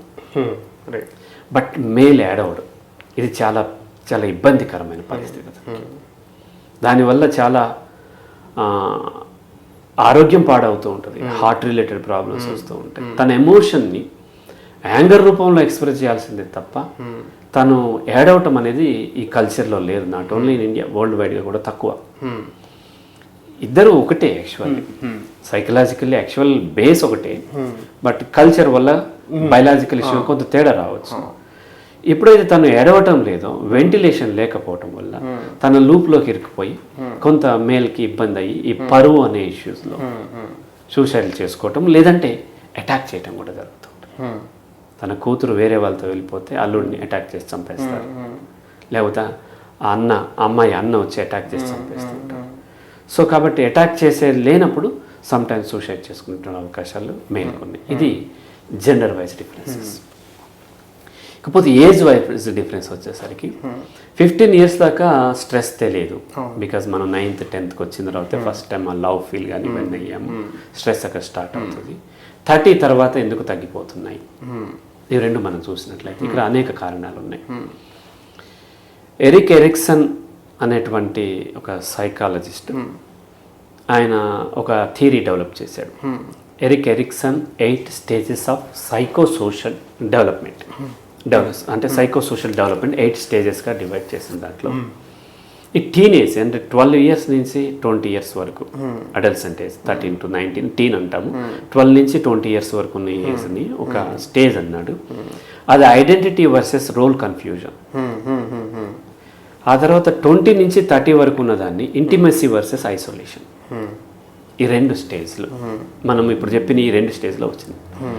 ఐడెంటిటీ వర్సెస్ రోల్ కన్ఫ్యూజన్లో ఆ ఇండివిజువల్కి టీనేజ్కి వచ్చిన ఇండివిజువల్కి ఏదో ఒక ఐడెంటిటీ కావాలి.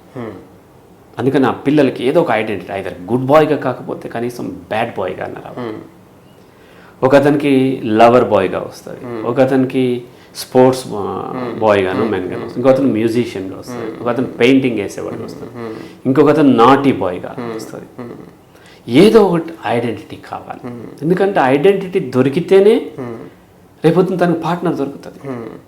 అల్టిమేట్లీ సెక్స్ కోసమే ఏ జీవరాశి including human beings ultimate try అంతా సెక్స్ కోసం, సెక్షువల్ పార్ట్నర్ కోసం. ఆ పార్ట్నర్ ఎవరికి అట్రాక్ట్ అవుతుంది? ఒక మంచి ఐడెంటిటీ ఉన్న అమ్మాయి మంచి ఐడెంటిటీ ఉన్న అబ్బాయికి కానీ, లేదంటే అబ్బాయి మంచి ఐడెంటిటీ ఏదో అందంగా ఉందనో, ఇంకో రకంగా తెలివైందనో, చక్కగా మాట్లాడుతుందనో, అటువంటి ఐడెంటిటీ ఉన్న అమ్మాయినే తను చూజ్ చేసుకుంటాడు. కాబట్టి ఆ సెక్షువల్ పార్ట్నర్ దొరకాలి అంటే తనకు ఒక ఐడెంటిటీ కావాలి. కాబట్టి తన ఐడెంటిటీ కోసం బాగా ట్రై చేస్తూ ఉంటారు. తెలియదు. ఒక క్వశ్చన్, సో ఈ ఐడెంటిటీ క్రైసిస్ ఏది ఉందో అబ్బాయిలో ఎక్కువ ఉంటుందా అమ్మాయిలో ఎక్కువ ఉంటుందా? Latest of this year, but ఇది ఒక క్వశ్చన్. ఇద్దరిలోనూ ఉంటుంది, బట్ డిఫరెంట్గా ఉంటుంది. ఫీమేల్లో కూడా ఉంటుంది. అందుకని ఫీమేల్ తన అందంగా తయారయ్యేది. ఎందుకు? తన అందంగా తయారైతేనే తనకు గుర్తింపు వస్తుంది, తనకి అట్రాక్ట్ అవుతూ ఉంటుంది.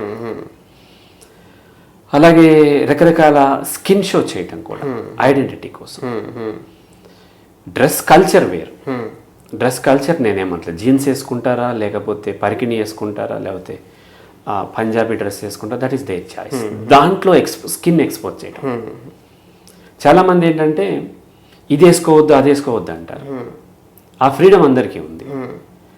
ఫెమినిస్టులు కూడా మేమేం వేసుకో మీరు చెప్పాలా అంటారు. అది వాళ్ళ ఫ్రీడమ్ వాళ్ళకి.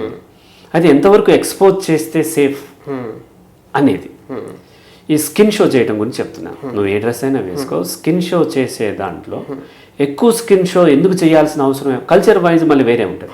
ఇప్పుడు వెస్ట్రన్లో కాళ్ళు కనిపించడం అనేది స్కిన్ షో కింద రాదు, కానీ ఇండియాలో కాళ్ళు కనిపించడం స్కిన్ షో కల్చరల్లీ.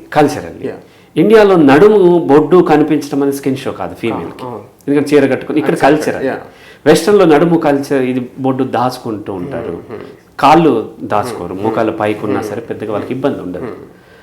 అలాగే స్లీవ్లెస్ వేసుకోవటం అనేది అక్కడ నార్మల్. అట్లా ఒక్కొక్క కల్చర్ని బట్టి ఉంటుంది. అలా చెప్పట్లేదు. అల్టిమేట్లీ వాళ్ళ కల్చర్ని దాటి చేసే స్కిన్ షో అనేది ఎందుకు? అల్టిమేట్లీ తనని అట్రాక్ట్ చేసుకోవడం కోసం, తన షేప్ని ప్రాపర్గా ప్రెజెంట్ చేయటం, male and female who ever. ఎందుకు? పార్ట్నర్ కోసం. అందుకనే నేను చెప్తూ ఉంటాను, టీనేజ్ ఆడపిల్లలు ఫంక్షన్ ఉంటే చాలా కాస్ట్లీ చక్కగా పరికిని బంగారు వడ్డానం పెట్టుకుంటారు, చక్కగా అన్నీ పెట్టుకొని వాళ్ళని అబ్జర్వ్ చేసినట్లయితే నడుస్తూ నడుస్తూ వెళ్ళి 360 degrees తిరిగి అందరు అట్లా చూసి వెళ్తారు. 360 degrees వాకింగ్ అని నేను అంటూ. ఎందుకు అంటే తనని ఎవరు గమనిస్తున్నారు? ఎవరు గమనించకపోతే తనకి ఇన్సల్ట్. అది మేల్ ఆర్ ఫీమేల్ హూ ఎవరు. మేల్ డిఫరెంట్గా తను రెడీ అయ్యి ఓవర్గా బిహేవ్ చేస్తుంటారు. టీనేజ్ పీపుల్ మేల్ చూడండి, ఆ బాయ్స్ మామూలుగా ఉండరు. వాళ్ళు ఎగురుతూ ఉంటారు, దూకుతూ ఉంటారు. ఆ పార్క్కి వెళ్తే సిమెంట్ బెంచ్ ఉంటే బెంచ్ మీద కూర్చోరు, ఇక్కడ కూర్చునే ప్లేస్ మీద కాళ్ళు పెట్టి దానిపైన కూర్చుంటారు, ఎగిరి ఆ ఫ్యాన్ని టచ్ చేస్తుంటారు. ఇదంతా కూడా అట్రాక్షన్. వేరే వాళ్ళు తనని గుర్తించాలి, అట్రాక్ట్ చేసుకోవడం కోసం. ఫీమేల్ మేల్ ఇద్దరికి ఉంటుంది, బట్ డిఫరెంట్గా ఉండొచ్చు. ఈ ఐడెంటిటీ కోసం ట్రై చేసే క్రమంలో తనకు ఐడెంటిటీ దొరికితే ఒక మోటివేషన్ అండ్ ఒక కన్ఫర్మేషన్, తనకు ఒక లైఫ్ ఉంటుంది, తనకు కూడా ఒక పార్ట్నర్ దొరుకుతుంది, సమాజం నన్ను గుర్తిస్తుంది అనేది దొరికినప్పుడు తను ఈజీగా మూవ్ అవుతూ ఉంటాడు. అలా దొరకకుండా నెగటివ్ రిజల్ట్స్ వస్తుంది, అప్పుడు డిమోటివేట్ అవుతాడు. తనకు డౌట్ ఉంటుంది తన ఫ్యూచర్ మీద, తనకు ఒక పార్ట్నర్ దొరుకుతుందా లేదా, తనకు జాబ్ వస్తుందా లేదా, తన సమాజం గుర్తిస్తుందా లేదా అనే డౌట్ ఉన్నప్పుడు, ఈ నెగటివ్ రిజల్ట్స్ వచ్చినప్పుడు తను ఎక్కువ ఒత్తిడికి లోనవుతాడు. అది 1. 2 ఏంటి అని అంటే బయలాజికల్లీ కూడా వాళ్ళ హార్మోన్స్ ఎక్కువ ఇన్ఫ్లుయెన్స్ ఉంటుంది. అంటే తర్వాత తగ్గిపోవు, హార్మోన్స్ తగ్గిపోవు. కొత్తగా వచ్చిన హార్మోన్స్ ఏవైతే ఉన్నాయో ఆ హార్మోన్స్ ద్వారా వచ్చే చేంజెస్, అది బిహేవియరల్, బయలాజికల్, శారీరకమైనది, ప్రవర్తనకు సంబంధించిన ఏదైనా దాన్ని హ్యాండిల్ చేయటంలో వాళ్ళకి కొత్తది. కొత్తగా మనము బైక్ కొన్నప్పుడు లేదా మనం దాన్ని డ్రైవ్ చేసేటప్పుడు డ్రైవింగ్ వచ్చినప్పటికీ కొంత అలవాటు అయ్యేదాకా కొంత కొత్తగా ఉంటుంది కాబట్టి అలాగే ఆ ఆడపిల్లల్లోనూ మగపిల్లల్లోనూ వచ్చేటువంటి హార్మోన్స్ ఏవైతే ఉన్నాయో ఆ హార్మోన్ని వాళ్ళు దాని ద్వారా వచ్చే కోరికలను కానీ దాని ద్వారా వచ్చే ఇబ్బందులను కానీ ఆ శారీరకమైన మార్పులు కానీ హ్యాండిల్ చేయటంలో ఆ ఎక్స్పర్ట్ నాలెడ్జ్ స్కిల్ ఇంకా డెవలప్ కాలేదు కాబట్టి అక్కడ కూడా కొంత ఇబ్బంది పడి సూసైడ్స్ అంటే ఈ మానసికమైన ఇబ్బందులు పెరిగే అవకాశం ఉంది. సో ఆ ఐడెంటిటీ కోసం ఎప్పుడైతే ఐడెంటిటీ లభించట్లేదో తను డీమోటివేట్ అయిపోయి తన హోప్ తగ్గిపోయి మానసికమైన సమస్యలకి అది కొంత యాడ్ అవుతూ ఉంటుంది. దాంతోపాటు ఆ శరీరంలో వచ్చేటువంటి హార్మోన్స్ ఏవైతే ఉన్నాయో అవి కొత్తవి కాబట్టి వాటిని హ్యాండిల్ చేసుకోవడంలో జరిగే ఇబ్బందులు కన్ఫ్యూజన్ వల్ల కూడా జరుగుతూ ఉంటాయి. చాలా శారీరకంగా కూడా అంశాలు ఆడపిల్లలకు ముఖ్యంగా చాలా కన్ఫ్యూజన్ ఆందోళన కలిగిస్తూ ఉంటాయి. అంటే ఆడపిల్లని ఎక్కువ శరీరాన్ని చూసి జడ్జ్ చేయటం వల్ల సమాజం తన శారీరక షేప్ను చూసి తనకి బ్రెస్ట్ పెరుగుతుందా లేదా అనే భయం ఒక్కొక్కరికి ఒక్కొక్క ఏజ్లో పెరుగుతుంది. తన క్లాస్మేట్స్ అందరికీ బ్రెస్ట్ పెరిగింది తనకు పెరగలేదు అన్నప్పుడు ఆమెకు ఒక భయం. కొంతమంది ముందుగా పెరిగిపోతూ ఉంటారు. అప్పుడు దాన్ని ఎక్కడ నెగిటివ్గా అనుకుంటారో ఎందుకంటే ఈ సమాజం శరీరం కొంచెం షేప్ ఉండగానే ఆమెకు సెక్షువల్ డిజైర్స్ ఎక్కువ ఉంటాయి అనే దాంతో స్కూల్స్లో కూడా పర్టికులర్ మనకి రూరల్ ఏరియాలో అమ్మాయిని అబ్యూజివ్గా మాట్లాడటం, ఆ టీచర్స్ కూడా పెళ్లి చేస్తే ఇద్దరు పిల్లలు కంటావు ఇది రాదా ఇటువంటి వర్డ్స్ వాడుతూ కల్చర్ మనకుంది. అటువంటప్పుడు అవమానాలు పొందటము, దాన్ని దాచుకునే ప్రయత్నం చేయటము, అందరూ ఆమె బ్రెస్ట్కి చూస్తుంటే అవమానంగా భావించటం, అటువంటప్పుడు ఒత్తిడికి లోనవుతూ ఉంటారు. అలాగే హిప్స్ థైస్ ఆ ఫ్యాట్ వస్తూ ఉంటుంది. ఆ ఫ్యాట్ తనకి ఎక్కువ వచ్చేస్తుందని లేదా తక్కువ ఉందని ఇట్లాంటి కన్ఫ్యూజన్స్లో వాళ్ళు ఒత్తిడికి లోనయ్యే అవకాశం ఉంది. అలాగే మగపిల్లల్లో కూడా వచ్చేటువంటి ఆ స్పెమ్ రిలీజ్ అవటానికి దాని పట్ల అవగాహన లేక ఒకతను మళ్ళీ ఒక ఆర్ఎంపీ డాక్టర్ దగ్గరికి వెళ్తే అతను ఏదో మెడిసిన్ ఇచ్చి అక్కడి నుంచి తనకు తెలియక ఇదేదో నరాల బలహీనతని న్యూరాలజిస్ట్ దగ్గర పంపించి అక్కడి నుంచి సైకియాట్రిస్ట్ దగ్గర పంపించి మొత్తం మెడిసిన్కి అడిక్ట్ చేసి జీవితం నాశనం చేశారు. అలాగే వచ్చేసి మీసాలు గడ్డాలు రావటంలో రాకపోతే ఒక బాధ భయం, అంటే ఒక బెంచ్ మార్క్ సమాజంలో ఉంది కదా, అలా లేకపోతే హైట్ ఎదగటంలో షార్ట్ ఉన్నామని కొంతమంది, ఎక్కువ ఎదిగిపోయామని కొంతమంది, ఇలా అనేక రకాల. అలాగే వచ్చేసి కొంతమందికి బ్రెస్ట్ కూడా పెరుగుతుంది టీనేజ్లో, థైస్లో ఫ్యాట్ వచ్చి తర్వాత తగ్గిపోద్ది. సో ఇటువంటి వాటి పట్ల కన్ఫ్యూజన్తో కొంత మిగతా ఒత్తిడికి ఇది కాస్త యాడ్ అవుతుంది. ఇది రోల్ వర్సెస్ ఐడెంటిటీ స్టేజ్ అంటున్నారు. ఐడెంటిటీ వర్సెస్ రోల్ కన్ఫ్యూజన్ దాంట్లో. సో ఈ వాటితో పాటు ఇది కూడా ఇటువంటి బయలాజికల్ ఇవి కూడా తోడయి ఒత్తిడికి లోనయ్యే అవకాశాలు. అంతకుముందు వాళ్ళు ఇవేం పట్టించుకోలేరు. 15 years లేని వాళ్ళు హ్యాపీగా ఆడుకున్నారు, చక్కగా ఉన్నారు. ఇక 20 to 30 years ఏజ్ని ఈ ఎరిక్సన్ 8 stages ఆఫ్ సైకోసోషల్ డెవలప్మెంట్లో ఏమన్నాడంటే ఇంటిమసీ వర్సెస్ ఐసోలేషన్.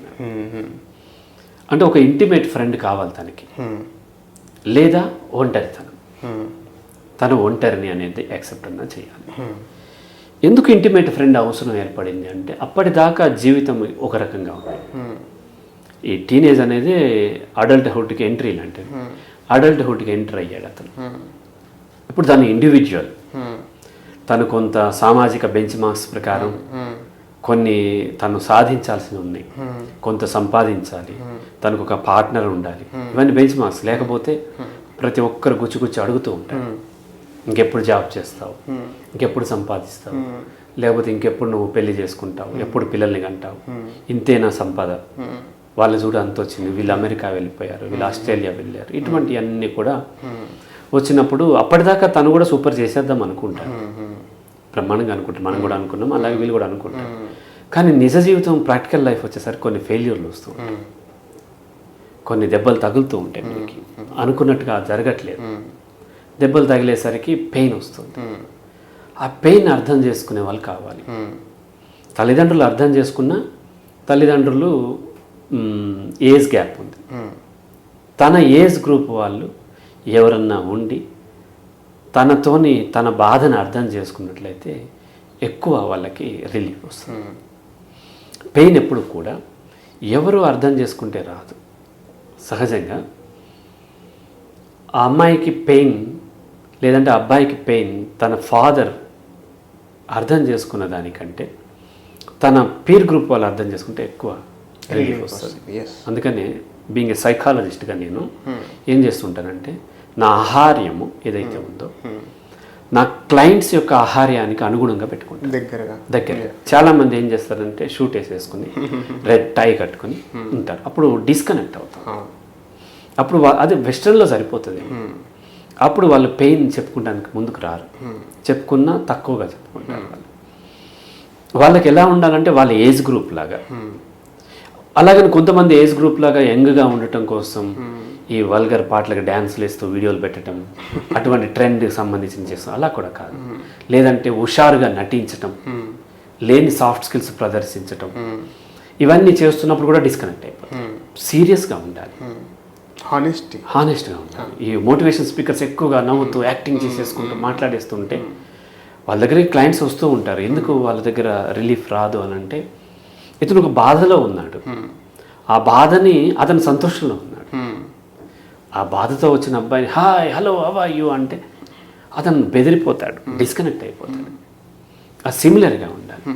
ఎలాగైతే మనకి స్పేస్ స్టేషన్కి ఆ వచ్చినటువంటి స్పేస్ షిప్ ఎగ్జాక్ట్గా దానికి అటాచ్ అయిన తర్వాత లాక్ చేసుకుని ఆక్సిజన్ బయటకు పోకుండా ఒక దాంట్లో వెళ్ళాలి. అలాగే క్లయింట్కి మనము సిమిలర్ లెవెల్లోకి రావాలి.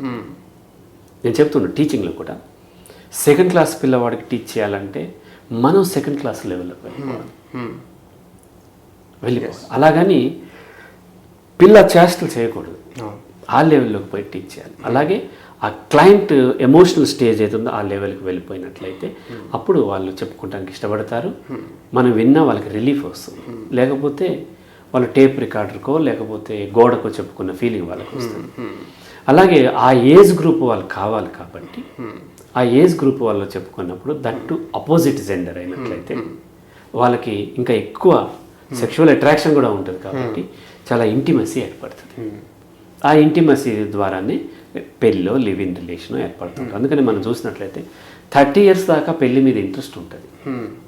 30 years దాటిన ఆడపిల్లలకి మగపిల్లలకి పెళ్లి మీద ఇంట్రెస్ట్ ఉండదు. పెళ్లి కాకపోతే చేసుకుంటాను, ఎవరో ఒత్తిడితో చేసుకోవటమే, కల్చర్ ఒత్తిడితో చేసుకోవటమే తప్ప పెళ్లి చేసుకుంటేనే జీవితం బాగుంటుంది అనే భావన ఉండదు. అందుకని పెళ్లి 30 years లోపు అయితేనే చేసుకుంటూ ఉంటారు. ఇంట్రెస్ట్ కూడా ఉంటుంది వాళ్ళకి. సో ఈ ఇంటిమేట్ ఫ్రెండ్ ఎవరైతే ఉన్నారో వాళ్ళతోని వాళ్ళ బాధను షేర్ చేసుకోవటం, అలాగే అవతల వాళ్ళ బాధను కూడా షేర్ చేసుకున్నప్పుడు వాళ్ళ మధ్య ఎమోషనల్ బాండ్ ఏర్పడుతుంది. ఆపోజిట్ జెండర్ అయితే సెక్స్ కూడా ఏర్పడుతుంది. సమ్ టైమ్స్ హోమోసెక్షువాలిటీ కూడా ఏర్పడవచ్చు. సేమ్ ఇంటిమసీ ఆ ఏజ్లో. హోమోసెక్షువాలిటీ కూడా 30 లోపే ఏర్పడుతుంది. 30 తర్వాత వాళ్ళు హెట్రోసెక్షువల్ 30 దాకా ఉండే తర్వాత హోమోసెక్షువల్ కావాలని ఎవరు కోరుకోరు.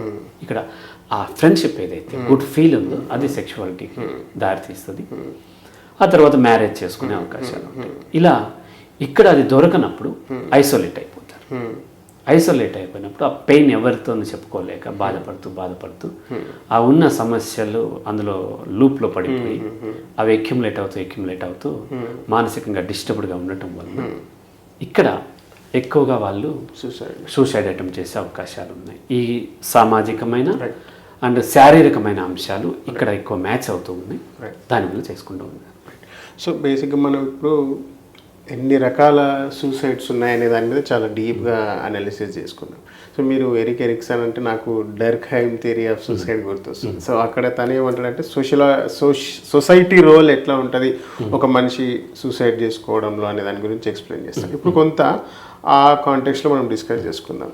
ఎన్ని రకాల సూసైడ్స్ అనేది మాట్లాడుకున్నాము. అయితే ఇప్పుడు ఒక మనిషి సూసైడ్ చేసుకోవడానికి చుట్టుపక్కల వాళ్ళు ఏ రకంగా కారణమవుతున్నారు, ఫస్ట్ నెగిటివ్గా ఎట్లా కారణమవుతున్నారు అనేది డిస్కస్ చేసుకున్నాక తర్వాత దాన్ని అడ్రస్ చేస్తూ అసలు ఎట్లా ఉంటే తను సూసైడ్ చేసుకోకుండా ఉండగలుగుతాడు అనేది డిస్కస్ చేసుకున్నాం. అంటే ఒక మనిషి సూసైడ్ చేసుకోవడానికి చుట్టుపక్కల ఉన్న సొసైటీ ఎంత కారణమవుతుంది, ఏ రకంగా కారణమవుతుంది అనేది డిస్కస్ చేద్దాం.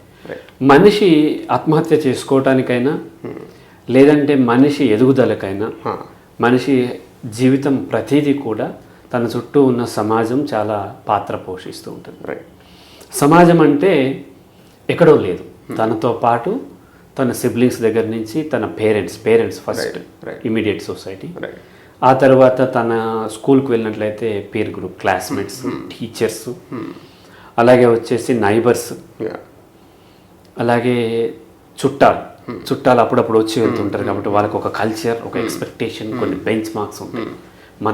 మన కుటుంబాల్లో ఇలా ఉంటుంది, మన దాంట్లో మొదటి ఎవరు లవ్ మ్యారేజ్ చేసుకోలేదు, ఇట్లాంటి ఏవో బెంచ్ మార్క్స్ ఆ చుట్టాల్లో ఉంటుంది. అలాగే క్యాస్ట్ కొన్ని బెంచ్ మార్క్స్, మన క్యాస్ట్ వాళ్ళు ఎట్లా ఉండాలి అట్లా ఉండాలి. ఇండియాలో ఒక్కొక్క దగ్గర వేరే సొసైటీలో డిఫరెంట్ ఉండొచ్చు.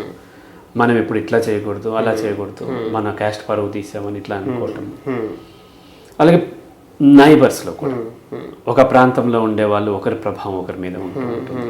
పర్టికులర్ బ్యాడ్ హ్యాబిట్స్ ఎక్కువగా చుట్టాల వల్ల బ్యాడ్ హ్యాబిట్స్ రావు, క్యాస్ట్ వల్ల కూడా బ్యాడ్ హ్యాబిట్స్ వచ్చేది తక్కువ, నైబర్స్ వల్ల ఎక్కువ బ్యాడ్ హ్యాబిట్స్ తొందరగా. ఎందుకంటే ఆ లొకేషన్లో ఎక్కువసేపు ఉంటారు కాబట్టి వాళ్ళు ఒకటి చేసినప్పుడు, వాళ్ళు అది అటెంప్ట్ చేసినప్పుడు దాన్ని గ్రేట్గా గ్లోరిఫై చేసి సొసైటీ చూస్తుంటే మిగతా వాళ్ళు కూడా చూడటం. మనం 80s, 90s చూస్తే సిగరెట్ తాగటం అనేది ఒక హీరో లక్షణం లాగా చూపించేవాళ్ళు సినిమాల్లో. సో అది చూసి చాలామంది తను హీరో అవ్వాలంటే తను సిగరెట్ తాగాలి అన్నట్టుగా ఇట్లా సమాజం ఏదైతే నైబర్స్ వలన. అలాగే వచ్చేసి సినిమాలు, ఇప్పుడు పూర్వపు రోజుల్లో అయితే సినిమాలు లేవు, సినిమాలు కూడా మన సమాజం కింద పరిగణించాలి. Media, social media and religion ఇవన్నిటి ప్రభావం ఒక వ్యక్తి యొక్క ఆలోచన తీరు మీద ఉంటుంది. ఆటోమేటిక్గా సూసైడ్ అయినా ఏదైనా ఆలోచన తీరు మీద ఉంటుంది. ఇక్కడ సూసైడ్ చేసుకునే వాళ్ళు అంటే ఏంటి, యాక్చువల్గా పెయిన్కి గురైన వాళ్ళే కదా. సంతోషంగా ఉండే ఎవరు సూసైడ్ చేసుకోరు. అంటే తీవ్రమైనటువంటి పెయిన్, దాని ద్వారా ఒత్తిడి, స్ట్రెస్కి లోనైన వాళ్ళు సూసైడ్ చేసుకుంటారు. వీళ్ళకి సమాజం నుంచి ఎందుకు ఒత్తిడి వస్తుంది అని అంటే, సమాజం కొన్ని బెంచ్ మార్క్స్ ఏర్పాటు చేస్తుంది. సమాజం ఏమంటుందంటే, సమాజంలో అందరూ ఇలా ఉండాలి అని కొన్ని బెంచ్ మార్క్స్, రూల్స్ పెట్టేసి దాన్ని అచీవ్ చేయాలి. ఆ బెంచ్ మార్క్ని ఇంకా ఎక్కువ, ఆ బెంచ్ మార్క్ కూడా మారుతూ ఉంటుంది, పెరుగుతూ ఉంటుంది.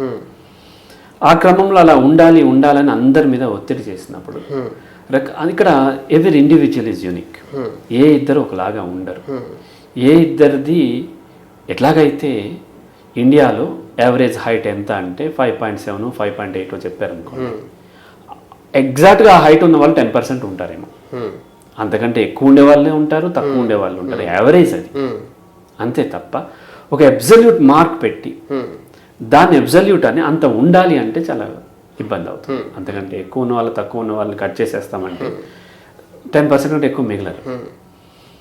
అలాగే యావరేజ్ అసలు పీరియడ్స్ రావటమే ఒక రెగ్యులర్గా ఒకే టైం 28 డేస్కి రావు కదా.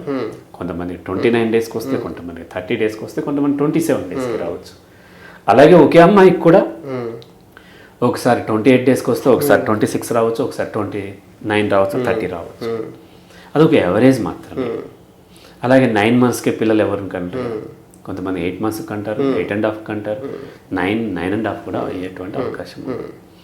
ఈ యావరేజ్ని ఏదైతే ఉందో అది అబ్సల్యూట్ అనుకుని సమాజం ఏం చేస్తుంటే దాని మీదకి ఒత్తిడి చేస్తుంది. యావరేజ్ కంటే బిలో ఉంటేనేమో అబ్నార్మల్ అంటుంది, అబవ్ ఉంటే అబ్నార్మల్ అంటుంది. నో, అది అబ్నార్మల్ కాదు. మనకి డయాబెటిక్ టెస్ట్ చేసేటప్పుడు షుగర్ కూడా ఇంత అని చెప్తారు. అంతకంటే అబవ్ ఉంటే అబ్నార్మల్, బిలో ఉంటే అబ్నార్మల్. నో, రకరకాల సిచ్యువేషన్ తర్వాత మీరు ఒక 2 కూల్ డ్రింక్స్ తాగి టెస్ట్ చేసుకుంటే చాలా చూపిస్తుంది. అప్పటికప్పుడు వెంటనే చేస్తే దాన్ని బట్టి డయాబెటిక్ అనడానికి లేదు. అలాగే బీపీ కూడా అంతే, అలాగే హార్ట్ బీట్ రేట్ అంతే. వీటిని కొన్ని బెంచ్ మార్క్స్ పెట్టేసేసి ఆ బెంచ్ మార్క్స్ కంటే అబవ్ ఉండటాన్ని అబ్నార్మల్ అన్నప్పుడు నార్మల్ పీపుల్ ఒక్కసారి ఉన్నా సరే అబ్నార్మల్ అనుకుని, అలా లేకపోతే ఇన్ఫీరియర్ ఫీల్ అయిపోతుంది. అలాగే ఇతరులను కూడా అలా లేని వాళ్ళని వీళ్ళు ఒత్తిడి చేస్తూ అలా ఉండాలి అని ఒత్తిడి చేస్తున్నప్పుడు సహజంగా వాళ్ళ మీద స్ట్రెస్ పెరిగిపోయి నెగిటివ్ ఎమోషన్ డెవలప్ అయినప్పుడు, అందులో ఎక్స్ట్రీమ్ లెవెల్కి వెళ్ళిపోయినప్పుడు సూసైడ్ చేసుకునే అవకాశం ఉంటుంది. కాబట్టి సమాజంలో ఉన్నటువంటి బెంచ్ మార్క్స్ని మనము అబ్సల్యూట్ కాదు అనే విషయం అర్థం చేసుకోవాలి. అయితే సమాజం అదే అబ్సల్యూట్ అంటే, ఈ ఏజ్ కల్లా నువ్వు ఇన్ని మాటలు మాట్లాడాలి. పిల్లల విషయంలో కూడా చాలా ఒత్తిడి చేస్తూ ఉంటారు. ఆటిజం ఉన్న వాళ్ళు కొంచెం లేట్గా వస్తాయి, తీవ్రంగా ఉన్న వాళ్ళు కొంత థెరపీ కూడా అవసరం పడవచ్చు. దాని రూట్ కాజ్కి వెళ్ళకుండా ఏజ్ కల్లా రావాలి. మా పిల్లోడు అప్పుడే మాట్లాడేశాడు, మీ పిల్లోడు మాట్లాడట్లేదేంటి, మా పిల్లోడు స్కూల్కి వెళ్ళిపోతున్నాడు తెలుసా, మా పిల్లోడు కంప్యూటర్లో 99 మార్క్స్ వచ్చినాయి తెలుసా, చిన్న పిల్లోడు, యూకేజీ పిల్లోడు. ఇట్లా కంపేర్ చేసుకుంటూ ఈ పోటీ తత్వం ఏదైతుందో దాంట్లో మిగతా వాళ్ళు కంపేర్ చేసినప్పుడు ఇప్పుడు నాకు మాటలు 4 years దాకా రాలేదు. నా చెల్లి నాకంటే 2 years చిన్నది, ఆమె ముందు మాట్లాడేసింది. అంత మాత్రం చేత నాకు మాటలు రాకుండా లేవు కదా. కాబట్టి ఈ కొంతమంది ముందు అవుతుంది, కొంతమంది వెనుక అవుతుంది. కొంతమంది గ్రాడ్యుయేషన్ 21 yearsకి అవుతుంది, కొంతమందికి 25 yearsకి అవుతుంది. ఏంటి తప్పేంటి, పొరపాటు ఏంటి? ఇలా మనకి పోటీ పెట్టేసేసి ఆ బెంచ్ మార్క్స్ పెట్టి బెంచ్ మార్క్స్కి అనుగుణంగా లేని వాళ్ళని అబ్నార్మల్ అని ట్రీట్ చేస్తూ సమాజం ఒత్తిడి చేయటం వలన స్ట్రెస్ పెరిగిపోయిన వాళ్ళు కొంతమంది సూసైడ్ చేసుకునే అవకాశం ఉంది.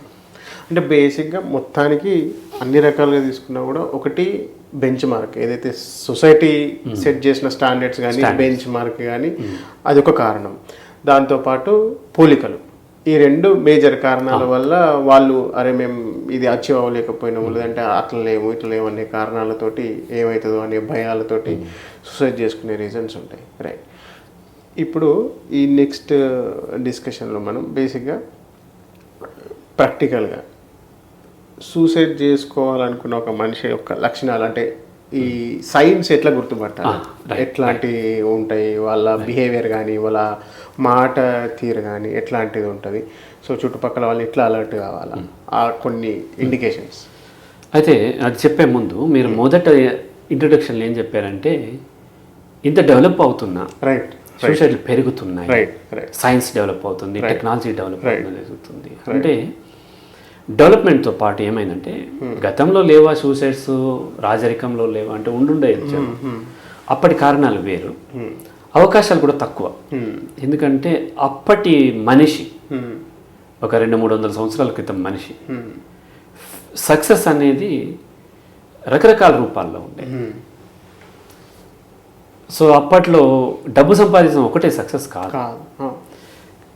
ఇప్పుడు ఎప్పుడైతే ఈ విధంగా సోకాల్డ్ సైన్స్ డెవలప్ అయిందో, ఇండస్ట్రియలైజేషన్ డెవలప్ అయిందో, ప్రొడక్షన్ పెరిగిపోయేసరికి ఆ ప్రొడక్షన్ అమ్మటానికి రకరకాల మ్యానిపులేషన్, అడ్వర్టైజింగ్ అంటే మ్యానిపులేషన్ కదా, మార్కెటింగ్ అంటే మ్యానిపులేషన్, అలాగే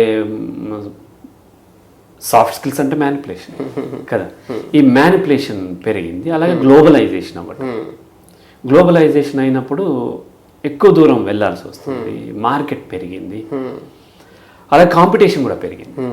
ఈ కాంపిటీషన్ పెరగటం వలన, పోలిక కూడా పెరగటం వలన ఏమైంది అని అంటే ఈ యొక్క పోటీతత్వం పెరిగిపోయి, పోటీతత్వంలో గెలవాలి అన్నదంటే దేంట్లో పోటీతత్వంలో అంటే ఎక్కువగా మనకు డబ్బు సంపాదనే అల్టిమేట్. ఎందుకంటే డబ్బుతో చాలా కొనవచ్చు కాబట్టి, ఖచ్చితంగా కొనవచ్చు, చాలా కొనవచ్చు, అన్నీ కొనలేకపోవచ్చు, చాలా కొనవచ్చు కాబట్టి మనిషి డబ్బును అల్టిమేట్ అనుకుని ఆ సంపాదననే తను అల్టిమేట్ గోల్గా పెట్టుకున్నాడు. ఆ పెట్టుకుని దాంట్లో ఫెయిల్యూర్ వస్తే తను భరించలేకపోతున్నాడు. స్కూల్స్లో కూడా మనం చూసినట్లయితే గ్రౌండ్స్ లేవు. స్కూల్స్లో ఆటలు ఉన్నట్లయితే ఆటల్లో ఒకసారి గెలుస్తాం, ఒకసారి ఓడిపోతాం, ఎప్పుడు గెలవటం జరగదు. కానీ మళ్ళీ గేమ్ ఆడే అవకాశం ఉంది. కానీ ఒక 10th క్లాస్ ఎగ్జామ్స్ అయిపోయిన తర్వాత వాడు టాపర్ అయ్యాడు, ఇంకోసారి ఓడిపోవటం ఫర్ ఎవర్ వాడు టాపర్ అంతే. ఇక సర్టిఫికేట్ ఇచ్చేసారు, ఆ మార్క్ లిస్ట్ ఇచ్చేసారు, వాడు టాపర్. అడ్వర్టైజ్ చేసి ఇంటర్లో మళ్ళీ వాడు టాపర్, ఇక టాపర్ అదే. అంటే ఇకేంటి, ఒకే టెస్ట్లో ఒకసారి ఇక అంతే, మళ్ళీ ఓడిపోవటం లేదు, ఓడిపోయినప్పుడు గెలవటము లేదు. కానీ ఈ రిజల్ట్స్ అనేది అప్పటి ఉన్నటువంటి అనేక ఫ్యాక్టర్స్ వల్ల వచ్చింది అనే విషయాన్ని పక్కన పెట్టేసి వాడికి లేబుల్ చేసేసి మిగతా వాళ్ళందరూ ఇన్ఫీరియర్ అన్నట్లుగా, మిగతా వాళ్ళని తక్కువగా చులకనగా చూడటం వలన ఈ పోటీతత్వంలో బాధ పెరిగింది. ఎందుకంటే టెక్నాలజీ డెవలప్ అయిన తర్వాత రీచ్ పెరిగింది, మనం ఎక్కువ దూరం వెళ్ళగలుగుతున్నాం, ఎక్కువ విషయాలు తెలుసుకోగలుగుతున్నాం, ఆటోమేటిక్గా పోలిక కూడా పెరిగింది. ఇంతకుముందు ఆ ఊర్లో కూడా, పక్క ఊర్లోనో, లేకపోతే ఆ మండలంలోనో, ఆ యొక్క తాలూకాలోనో ఉన్న వాళ్ళతో పోల్చుకునేవారు. ఇప్పుడు అమెరికాలో ఎవరో ఏదో చేశారు, లేకపోతేనేమో రాజస్థాన్లో ఒక అమ్మాయి ఇట్లా చేసింది, కోల్కత్తాలో ఒక అమ్మాయి ఇట్లా చేసింది, తమిళనాడులో ఒక అమ్మాయి ఇట్లా చేసిందని వాళ్ళందరితో పోల్చుకొని నేనేదో చెయ్యాలి అనేటువంటి ఈ పోటీ పెరగటం వలన సహజంగా ఒకరే విన్ అవుతారు. ఎంత పోటీ ఉన్నా ఎంతమంది పోటీ పడినా ఒకరే టాపర్ అవుతారు. మిగతా వాళ్ళందరూ ఇన్ఫీరియర్ అనేటువంటి ఒక బిలీఫ్ సిస్టమ్ డెవలప్ చేయటం వలన కొంతమంది దాన్ని బలంగా నమ్మటం వలన దాంట్లో ఓడిపోయాననేటువంటి బాధలోని సూసైడ్స్ చేసుకునే అవకాశాలు పెరిగినాయి ఇప్పుడు. సో సైన్స్ వచ్చేసరికి ఆ యొక్క లక్షణాలు ఏముంటాయి సూసైడ్ చేసుకునే వాళ్ళు అంటే రకరకాల సూసైడ్స్ ఉన్నాయి. కాబట్టి ఇప్పుడు ఫిలాసఫికల్ సూసైడ్ అనుకోండి, అదేమి లక్షణాలు మనకు కనిపించకపోవచ్చు. తను సడన్లీ తను బాగానే ఉంటాడు, సహజంగా అటువంటి వాళ్ళని నార్మల్ డెత్ అని అనుకుంటూ ఉంటాం. ఆ తర్వాత దానికి ముందుకు ఫోర్త్ దానికి వచ్చినట్లయితే బెదిరించటం. ఈ బెదిరించటమే సిమ్టమ్. మాటి మాటికి అంటే వాళ్ళు కావాలని సూసైడ్ చేసుకోవాలనుకోవట్లేదు. కాబట్టి వాళ్ళని మనము మొదటి నుంచి ఆ బెదిరించే కార్యక్రమాన్ని మనము చేయనివ్వకుండా చూడాల్సి ఉంటుంది. ఆ మాటి మాటికి బెదిరిస్తుంటే ఎప్పుడన్నా జారిపడే అవకాశం ఉంది అనే విషయాన్ని అవేర్నెస్ ఉండాలి. మిగతా ఏది ఒకటి సైకలాజికల్గా డిస్టర్బ్ అవ్వటం వలన అది సైకలాజికల్ ప్రాబ్లం ఉండొచ్చు. ఆరు పరువు ప్రతిష్ట, మార్కులు రాలేదు, లేకపోతే జాబ్ పోయింది, ఎవరో మోసం చేశారు, అప్పులు పాలయ్యాము, ఇటువంటి. రెండోది సైకియాట్రిక్ ఏది మనము ఈ స్కిజోఫ్రెనియా లాంటివి ట్రీట్ చేయకుండా ఉండిపోయినటువంటి. మూడోది డ్రగ్స్ లాంటి అడిక్ట్ అయిన వాళ్ళు. వీళ్ళ బిహేవియర్ చూస్తే ఖచ్చితంగా సూసైడ్ చేసుకోవడానికి కొన్ని రోజుల ముందు నుంచి వాళ్ళ బిహేవియర్లో కాస్త అబ్నార్మాలిటీ ఉంటుంది. ఈ మూడు కేటగిరీలో అబ్నార్మాలిటీ ఉంటుంది. ఫస్ట్ ఆఫ్ ఆల్ సోషలైజేషన్ ఉండదు, అందరితో కలవరు. అంటే ఇక్కడ మళ్ళీ ఇక్కడ ఒక మిస్కమ్యూనికేట్ అయ్యే అవకాశం. ఇప్పుడు ఇంట్రోవర్ట్స్ ఉన్నారనుకోండి, మొదటి నుంచి వాళ్ళకి సోషలైజేషన్ ఉండదు. దాన్ని మనం సూసైడల్ చేసుకునేటువంటి డిప్రెషన్లో ఉన్నారంటానికి లేదు. నార్మల్ అన్ప్రొఫెషనల్ మామూలు జనరల్ లేమెన్ ఏమనుకుంటారంటే ఈ ఇంట్రోవర్ట్స్ అందరూ డిప్రెషన్లో ఉన్నారు అనుకుంటున్నాం, వాళ్ళు కలవద్దు అనుకుంటున్నారు. వాళ్ళు బాగానే ఉన్నారు. అలా కాకుండా రెగ్యులర్గా ఏదైతే ప్యాటర్న్లో ఎంత ఫ్రీక్వెంట్గా కలుస్తారో దానికంటే తక్కువగా కలుస్తూ ఉంటారు. అంటే మాట్లాడటం కూడా రెగ్యులర్గా ఒక ఫ్రీక్వెన్సీలో మాట్లాడేవాళ్ళు. ఎందుకంటే ఇండివిజువల్ వేరియేషన్ ఉంటుంది. ఎక్స్ట్రావర్ట్కు వేరే ఉంటుంది, ఇంట్రావర్ట్కు వేరే ఉంటుంది. వాళ్ళు రెగ్యులర్గా మాట్లాడేదానికంటే కూడా తక్కువగా అవుతారు. సోషల్ గ్యాదరింగ్స్ నుంచి సహజంగా వాళ్ళు ఇంట్రెస్టింగ్ అయ్యేది. మామూలుగానే సోషల్ గ్యాదరింగ్ ఇష్టం లేక దూరంగా ఉండేవాళ్ళు కాదు. వాళ్ళ లైఫ్ స్టైల్లోనే సహజంగా రొటీన్కి భిన్నంగా సోషల్ గ్యాదరింగ్స్ని అవాయిడ్ చేసేవాళ్ళు. సహజంగా చూడండి, మామూలుగానే మనకి ఫెయిల్యూర్ ఉన్నప్పుడు 10 మందిలోకి వెళ్ళటానికి ఇష్టపడం. ఎందుకంటే వాళ్ళు మాటికి గుచ్చి అడుగుతూ ఉంటారు. కాబట్టి మనం కొంత విత్డ్రా అవుతాం మళ్ళీ ఒక విధంగా సక్సెస్ వచ్చేదాకా. అలాగే డీప్ డిప్రెషన్లో ఉండి పెయిన్లో ఉన్న వాళ్ళు కూడా వాళ్ళ దగ్గరకు వెళ్ళటానికి ఇష్టపడరు. నార్మల్గా వాళ్ళు కలిసే సోషల్ గ్యాదరింగ్ కంటే, సోషలైజేషన్ కంటే తక్కువ ఉండటం. అలాగే తక్కువ మాట్లాడటం, అవసరమైన దానికి ముక్తసరిగా చెప్పకుండా ముక్తసరిగా ఏదో సమాధానం, ఓకే, అవును, కాదు, ఇట్లాంటివి చెప్పటం. అడిగినా సరే నాకు తెలియదు, నాకు ఇంట్రెస్ట్ లేదు, ఇటువంటి ఏవో ముక్తసరిగా సమాధానాలు చెప్పటం. అలాగే ఎక్కువగా మాట్లాడేసేయటం. కొంతమంది తక్కువ కాదు, ఎక్కువగా మాట్లాడేస్తుంటారు. అవసరమైన దానికంటే ఎక్కువ మాట్లాడేస్తూ ఉంటారు, ఎక్కువగా మాట్లాడేయటం. అలాగే వచ్చేసి ఎమోషనల్లీ విత్డ్రా అయిపోవటం కంప్లీట్లీ. దేని పట్ల రియాక్ట్ అవ్వకపోవడం, లేదా ఎక్కువగా అటాచ్ అయిపోయి నువ్వు బాగుండాలి, నువ్వు చల్లగా ఉండాలి, ఇట్లాంటి ఏవో మాట్లాడుతూ ఉంటారు. ఫ్యూచర్లో తను లేకుండా ఉండేటువంటి స్టేట్మెంట్లు ఇప్పుడే చేసేస్తూ ఉంటారు. ఇటువంటి ఉండటం. అలాగే ఇక్కడ చాలా వ్యాలిడ్ కంటెంట్ నడుస్తున్న వాళ్ళకి ఇంట్రెస్ట్ ఉన్న దాంట్లో ఇన్వాల్వ్ కాకపోవటం, శూన్యంలోకి చూడుస్తూ ఉండటం ఎక్కువసేపు. సడన్లీ ఆ కన్వర్జేషన్ నుంచి విత్డ్రా అయిపోయి ఏదో చూస్తూ ఉండిపోవటం. అలాగే ఆ రూఫ్ చూస్తూ ఉండటము, లేదా ఏదో దాంట్లో అంటే దాని మీద ఫోకస్ లేదు. ఆ గ్లాస్ ఉంది, ఆ గ్లాస్ని చూడట్లేదు, అట్టే గ్లాస్ వైపే చూస్తున్నాను, కానీ నా మనసులో వేరే తిరుగుతూ ఉంటుంది. అలా ఆ కన్వర్జేషన్ నుంచి, ఆ ఎన్వైరన్మెంట్లో జరిగే ఇష్యూస్ నుంచి విత్డ్రా అయిపోయి ఆ శూన్యంలో నుంచి చూస్తూ ఉండటం. ఇటువంటివన్నీ కూడా సహజంగా మనము ఆ వ్యక్తిని గమనిస్తే అర్థమవుతాయి. సో ఇప్పుడు నాకు మీరు చెప్తా ఉంటే 2 questions. ఒకటి, మీరు చెప్పిన దాని ప్రకారం ఏంటంటే సూసైడ్ అనేది కొంత టైం తీసుకుంటుంది, ఒక లాంగ్ ప్రాసెస్ అనేది. బట్ అది లాంగ్ ప్రాసెస్ అని నిజంగా మరీ long కాదు. ఐ మీన్ టైం తీసుకుంటుంది కొన్ని రోజులు. That is first question. అంటే కొన్ని రోజులు టైం తీసుకుంటుందా అనేది first question. Next question, so మీరు చాలా విషయాల్లో సపోజ్ ఇప్పుడు లవ్ ఫెయిల్యూర్ అయింది అనుకోండి, అప్పుడప్పుడు వాడు ఫెయిల్ అయిన రోజే అటెండ్ చేసుకునే ఛాన్సెస్ ఉంటాయి. ఏమంటారు, చాలా ఇన్స్టింక్ట్గా డెసిషన్ తీసుకునే ఛాన్సెస్ ఉంటాయి. సో అంటే అది ఏమంటారు, అట్లాంటి వాటిని ఎట్లా డీల్ చేయాలా? అంటే సూసైడ్ అనేది టైం తీసుకోదు అనేది కూడా ఉంటుందా, లేదంటే టైం తీసుకుంటుందా? చెప్తాను. చాలా వ్యాలిడ్ పాయింట్ ఇది, క్లారిటీ అవసరం. ఇది హార్ట్ అటాక్ అనేది వచ్చింది అనుకోండి, హార్ట్ అటాక్ సడన్లీ వస్తుంది, సడన్లీ ట్రీట్మెంట్ కావాలి. But heart attack root cause ఏదైతే ఉందో, అంటే గుండె జబ్బులు అంటూ ప్రత్యేకంగా ఏమి ఉండవు. ఒకటేదో టీబీ వస్తే లంగ్స్ పాడవుతాయి, అలాగే ఏదో వైరస్ వస్తేనో ఏదో బ్యాక్టీరియా వస్తేనో గుండె పాడవటం అనేది ఉండదు. గుండెకి ఏం జబ్బులు లేవు, కానీ ఇతర జబ్బుల యొక్క ప్రభావం అల్టిమేట్గా హార్ట్ ఫెయిల్ అవటము, అటాక్ రావటము, ఇటువంటివి జరిగి చనిపోతూ ఉంటారు. బ్రెయిన్ స్ట్రోక్ కూడా అంతే. ఇతర జబ్బులు ఏంటి? డయాబెటిక్ అవ్వటము, బ్లడ్ ప్రెషర్ ఎక్కువ ఉండటము, లేకపోతే కాల్షియం డిపాజిట్స్ ఉండటము, లేకపోతే కొలెస్ట్రాల్ ఎక్కువ ఉండటము, లేకపోతే లైఫ్ స్టైల్లో ఎక్కువ స్ట్రెస్ తీసుకోవటము, ఇలాంటి అనేక కారణాల వల్ల ఆల్ ఆఫ్ సడన్ గుండె హార్ట్ ఫెయిల్ అయి చనిపోతున్నారు. సేమ్ అలాగే సూసైడ్ అనేది వెంటనే జరుగుతుంది. సూసైడ్ రూట్ కాజ్ ఏదైతే ఉన్నాయో అవి లాంగ్ రన్ నుంచి ఉంటాయి.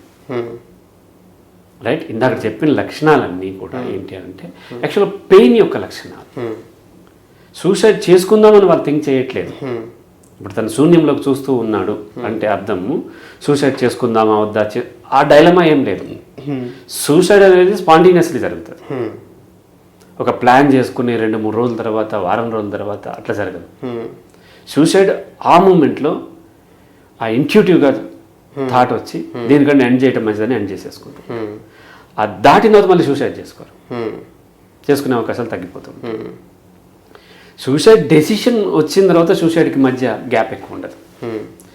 కానీ ఆ డెసిషన్కి వెళ్ళే వాళ్ళ యొక్క సిమ్టమ్స్ ఇవి ఏంటి? శూన్యంలోకి చూడటము, సోషల్ అంటే యాక్చువల్గా ఇదంతా ఫెయిల్యూర్ నుంచి వచ్చినాయి కదా, పెయిన్ నుంచి వచ్చింది. ఈ పెయిన్ ఉన్న వాళ్ళు ఇతరులు కలవలేకపోవటము, ఇతరులు జడ్జ్ చేస్తారు, ఇతరులు పాయింట్ చేస్తారు. కాబట్టి దాని నుంచి వచ్చినప్పుడు అలా లాంగ్ రన్ సిమ్టమ్స్ కనిపించినప్పుడు వీళ్ళు రేపొద్దున సూసైడ్ చేసుకునే అవకాశాలు ఉంది అని అంటున్నాం తప్ప చేసుకుని తీరుతారని మనము ఏదో బ్లడ్ టెస్ట్ చేసినట్టు టెస్ట్ చేసి చెప్పలేము మనం. రైట్, సో అందుకని లవ్ ఫెయిల్ అయిన వ్యక్తి స్పాంటేనియస్గా సూసైడ్ చేసుకోవచ్చు. సూసైడే స్పాంటేనియస్గా జరిగేది. రైట్, సో ఈ పెయిన్ భరించడం కంటే చనిపోవటం బెస్ట్ అని అనుకున్న మూమెంట్లో ఒక ఫ్యూ అవర్స్లో లేదా 1 or 2 డేస్లో తను సూసైడ్ చేసుకోవచ్చు. కానీ ఆ పెయిన్ యొక్క సిమ్టమ్స్ ఇవన్నీ. సో ఈ విధంగా సోషల్ విత్డ్రా అవటము, శూన్యంలోకి చూడటము, అలాగే తన పట్ల తన కేర్ కూడా చేసుకో. ఇప్పుడు సపోజ్ మనం సినిమాకి వెళ్తున్నాం అనుకోండి, వెళ్ళే ముందు చక్కగా రెడీ అయ్యి వెళ్తాం. సినిమా నుంచి బయటకు వచ్చేటప్పుడు తల దూకుని మంచి బట్టలు వేసుకుని రాం కదా, అయిపోయింది. ఏదో ఒక ఫంక్షన్కి వెళ్తున్నాం, వెళ్ళే ముందు తయారవుతాం. దాన్ని ఎగ్జిట్ అయ్యేటప్పుడు మంచిగా తయారవ్వాలని ఉండదు కదా, అంటే పని అయిపోయిన తర్వాత వదిలేస్తాం. అలాగే లైఫ్ మీద హోప్ ఉన్నప్పుడు మనల్ని సెల్ఫ్ గ్రూమింగ్ ఏదైతే ఉందో, మంచి బట్టలు వేసుకోవటము, ఐరన్ బట్టలు వేసుకోవటం, తల దువ్వుకోవటం, స్నానం చేయటం, ఇటువంటివన్నీ చేస్తూ ఉంటాం.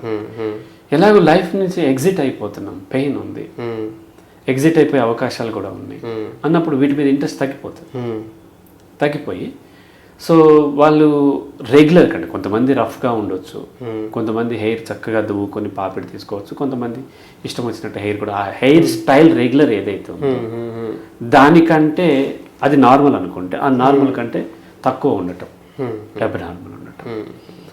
సో తన ఆరోగ్యం పట్ల శ్రద్ధ తీసుకోకపోవటం, ఫుడ్ తీసుకోకపోవటం, ఫుడ్ నుంచి తను ఏమి తినబుద్ధి కావట్లేదు అంటే తిన్నా ఏదో మొక్కుబడి కొద్దిగా తినటం, కొన్నిసార్లు ఎక్కువగా తినేయటం కూడా. ఎక్కువగా తినేయటం సూసైడ్ లక్షణం కాదు, ఈ డిప్రెషన్, యాంగ్జైటీ యొక్క లక్షణం. ఎక్కువగా తినేయటం, అలాగే వచ్చేసి ఏ విధమైనటువంటి కన్స్ట్రక్టివ్ యాక్టివిటీస్లో పార్టిసిపేట్ చేయకపోవటం. ఎందుకంటే తను విత్డ్రా అయిపోయాడు కదా, ఎందుకంటే కన్స్ట్రక్టివ్ యాక్టివిటీస్లో పార్టిసిపేట్ చేయకపోవటం, ఇతరులకు ఎక్కువగా responsibilities చెప్పేయటం.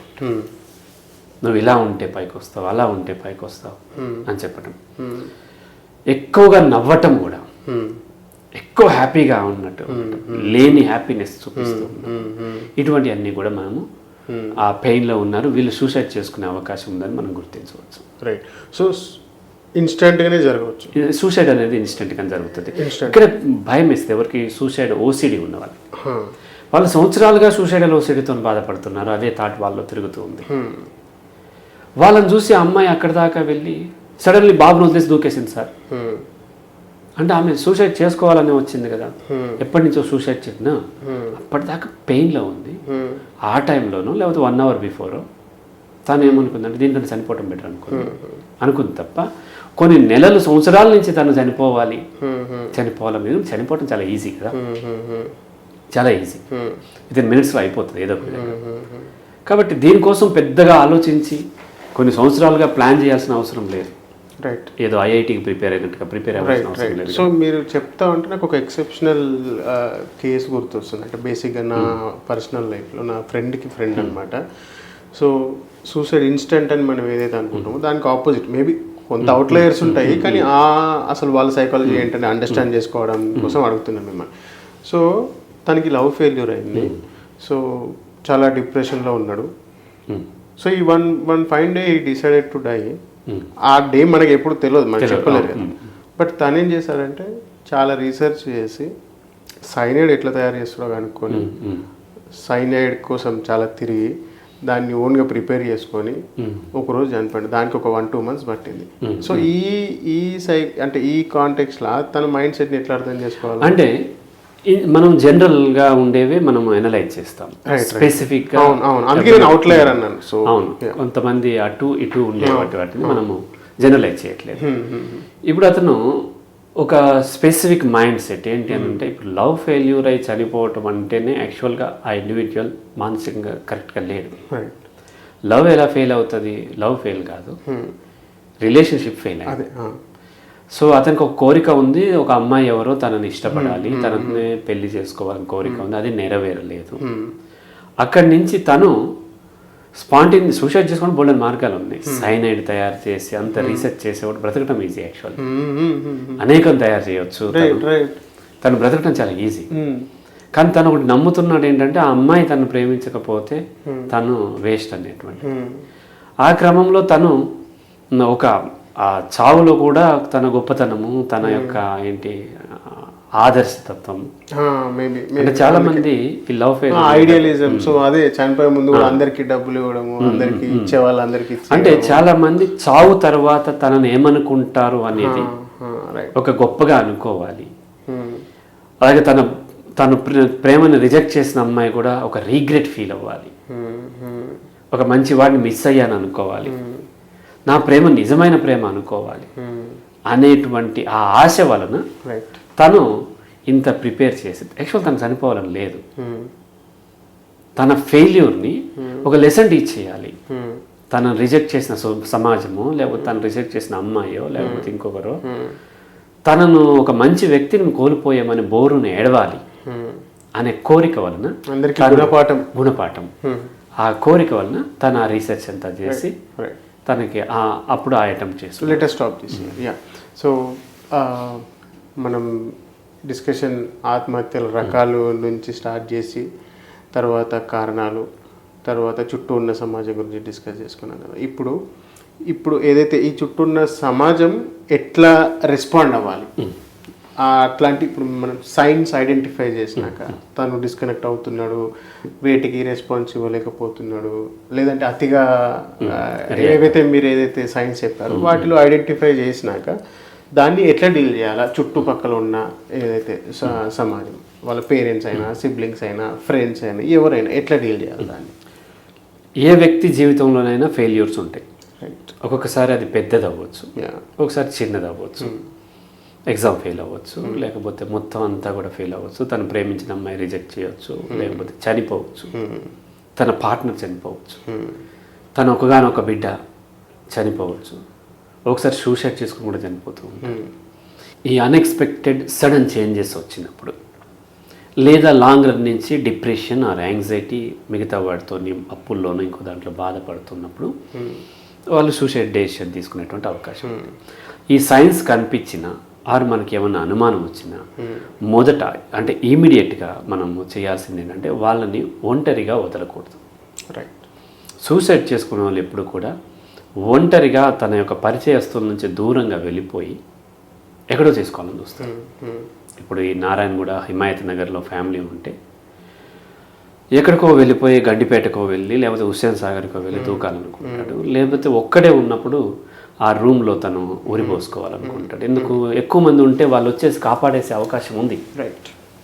All of sudden train నుంచి దూకేయటం ఇటువంటివన్నీ కూడా వాళ్ళు చేసే అవకాశాలు ఉన్నాయి. కాబట్టి ఏమాత్రం డౌట్ వచ్చినా సరే ఒక వ్యక్తి సూసైడ్ చేసుకుంటాడు, తను డిప్రెషన్లో ఉన్నాడు, చేసుకునే అవకాశం ఉంది అన్నప్పుడు వాళ్ళని ఒంటరిగా వదలకూడదు. వాళ్ళతో పాటు ఎవరో ఒకరు ఉండాలి. ఈ మధ్య ఒక అమ్మాయి తన జీవితంలో చాలా ట్రాజడీ ఉంది తన మ్యారిటల్ లైఫ్లో. ఆ క్రమంలో తన భర్త ఎప్పుడు హింసిస్తూ ఉంటాడు. ఆమె ఇక్కడ గుజరాత్లో ఉంది. ఈ క్రమంలో ఇన్స్టాగ్రామ్లో పరిచయం అయిన ఒక అతను నేను ప్రేమిస్తున్నాను గుజరాత్ వచ్చాడు. పాపం ఈ అమ్మాయికి ఏం తెలియదు, అతనితో రిలేషన్ లేదు. వచ్చినందుకు నాకు కుదరదని చెప్పడానికి ఆమె వెళ్ళి చెప్పాల్సి వచ్చింది. ఎక్కడో స్టేషన్లోనే ఉండి బెదిరిస్తూ ఉంటారు కదా. అది తన భర్తకు తెలిసిపోయింది. అసలే తన భర్త సరిగ్గా చూసుకోవట్లేదు. ఇప్పుడు భర్తకి ఇంకో అవకాశం కూడా దొరికింది. ఇప్పుడు తన జీవితం ఏంటి అనేటువంటి క్రమంలో ఉంటుంది. తనకు సూసైడ్ చేసుకోవాలని లేదు, కానీ ఇప్పుడు ఒక పెద్ద క్రైసిస్లో పడింది. అప్పుడు నేను వాళ్ళ బ్రదర్ నా దగ్గరికి వచ్చినప్పుడు చెప్పింది ఏంటంటే, ఫస్ట్ నువ్వు కానీ ఎవరన్నా అక్కడికి వెళ్ళండి, ముందు ఆమెను ఒంటరిగా వదలొద్దు, అక్కడి నుంచి తెచ్చేసుకోండి. ఫస్ట్ ఒక నెల 2 నెలల పాటు మీ దగ్గరే ఉంచుకోండి. ఉంచినా ఒక్కదాన్ని వదలొద్దు. ఆమెతో ఎవరో ఒకరు అటెండెంట్ ఉండాలి. ఉన్నట్లయితే సూసైడ్ చేసేటువంటి అవకాశాలు తగ్గినప్పుడు టైం పాస్ అయితే మళ్ళీ ఆ థాట్ నుంచి బయటకు వస్తూ ఉంటాయి. మొదటిది ఏంటంటే ఒంటరిగా వదలకూడదు. తర్వాత వాళ్ళ యొక్క బిహేవియర్ని కానీ లేకపోతే వాళ్ళు చేసిన పనులను కానీ వాళ్ళ అచీవ్మెంట్స్నో ఫెయిల్యూర్నో జడ్జ్ చేయొద్దు. జడ్జ్ చేయకుండా పెయిన్ని రికగ్నైజ్ చేయాలి.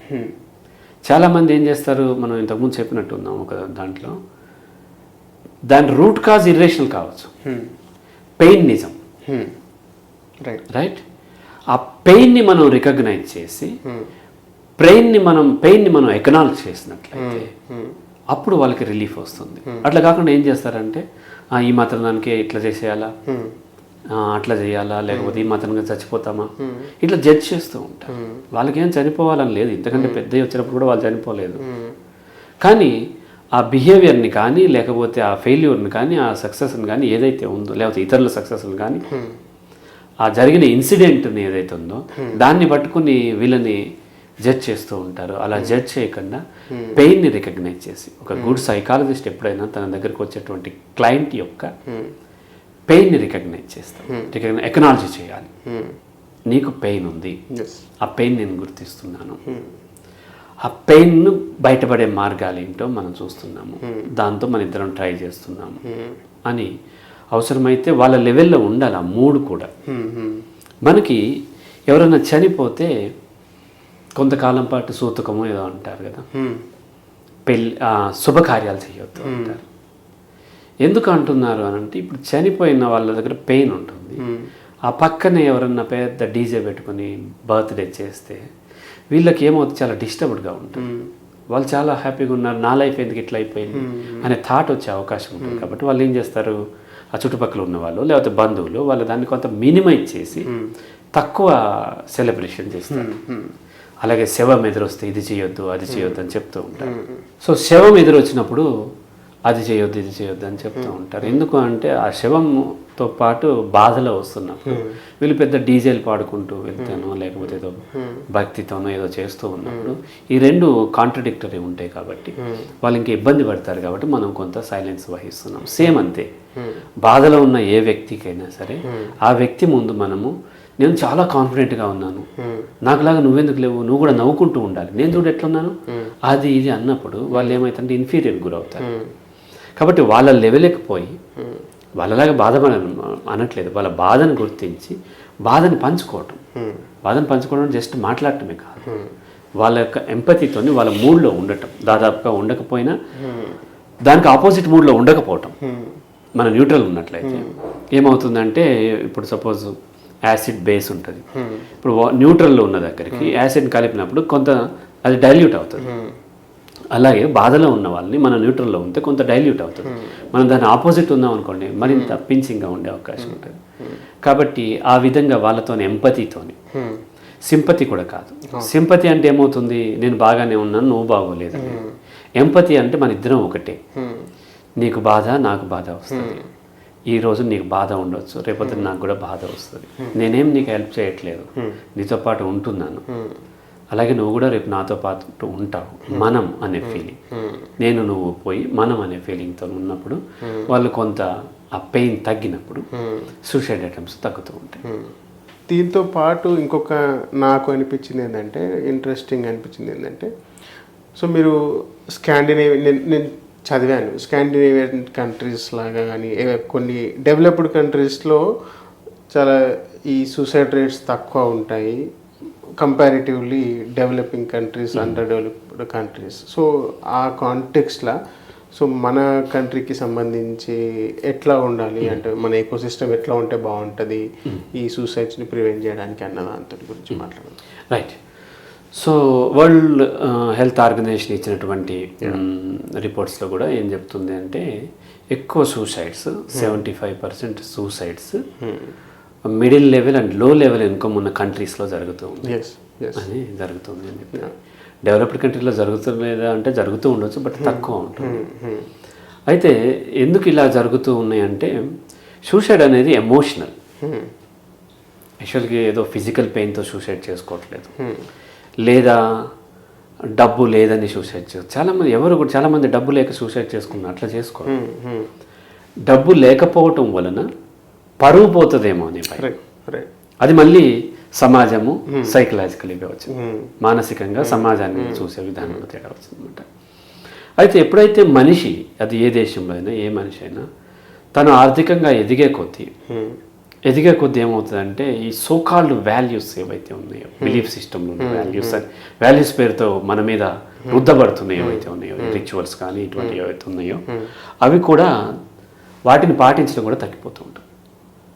రైట్. సో అంటే మీరు చెప్తా ఉంటాయి అనిపిస్తుంది, అంటే 1000 కోట్ల ముంచిన వాడు డిఫాల్ట్ కూడా ఎప్పుడు సూసైడ్ మోస్ట్లీ చేసుకోరు. అలాగే పొలిటీషియన్స్ కూడా చేసుకోరు. రైట్. పొలిటీషియన్ వాళ్ళు ఓడిపోయినందుకు ఎప్పుడు సూసైడ్ చేసుకోరు. ఒక ఆయన ఎవరు, మన కోడెల శివప్రసాద్ గారు చేసుకున్నారు. ఆయన ఓడిపోయినందుకు కాదు, వేరే దానికోసం చేసుకున్నారు. ఓడిపోయినందుకు పొలిటీషియన్స్ ఎవరు చేసుకోరు. స్టూడెంట్స్ చేసుకుంటారు, ఫ్యూ బిజినెస్ పీపుల్ చేసుకుంటూ ఉంటారు. ఎందుకు అంటే, డబ్బు వచ్చే కొద్దీ సమాజం యొక్క గ్రిప్లో ఉండాల్సిన అవసరం తగ్గిపోతుంది. రైట్. ఇప్పుడు క్యాస్ట్ తీసుకుందాం, ఇంటర్ క్యాస్ట్ మ్యారేజెస్ ఎక్కువ డబ్బు ఉన్న వాళ్ళు ఎక్కువ చేసుకుంటుంటారు. High class. వాటి ఇంటర్ క్యాస్ట్ అనం, యాక్చువల్గా డబ్బు సమానమైన ఆ క్లాస్ అన్నమాట. సో ఎందుకు వాళ్ళు అంటే, వాళ్ళు సమాజానికి లొంగి ఉండాల్సిన అవసరం లేదు. ఎప్పుడైతే ఎప్పుడు డబ్బు సమాజానికి లొంగి ఉండాలి, ఎప్పుడైతే తనకు సరిపడే ఇన్కమ్ లేనప్పుడు లొంగి ఉండాల్సి ఉంటుంది. సమాజం పెట్టే నామ్స్ని సీరియస్గా తీసుకోవటము, పాటించటము, పాటించకపోతే నష్టం జరుగుతుందని నమ్మటము, అది ఎక్కువ వాళ్ళకు ఉంటుంది. కాబట్టి లోయర్ అండ్ మిడిల్ ఇన్కమ్ ఉన్న సొసైటీస్లో ఎక్కువ ఈ పరువు అనేటువంటిది ఎక్కువ ఉంటుంది. అది ఏ దేశమైనా సరే ఈ పరువు కాంటెక్స్ట్లో చూసి ఓటమిని భరించలేకపోతూ ఉంటారు.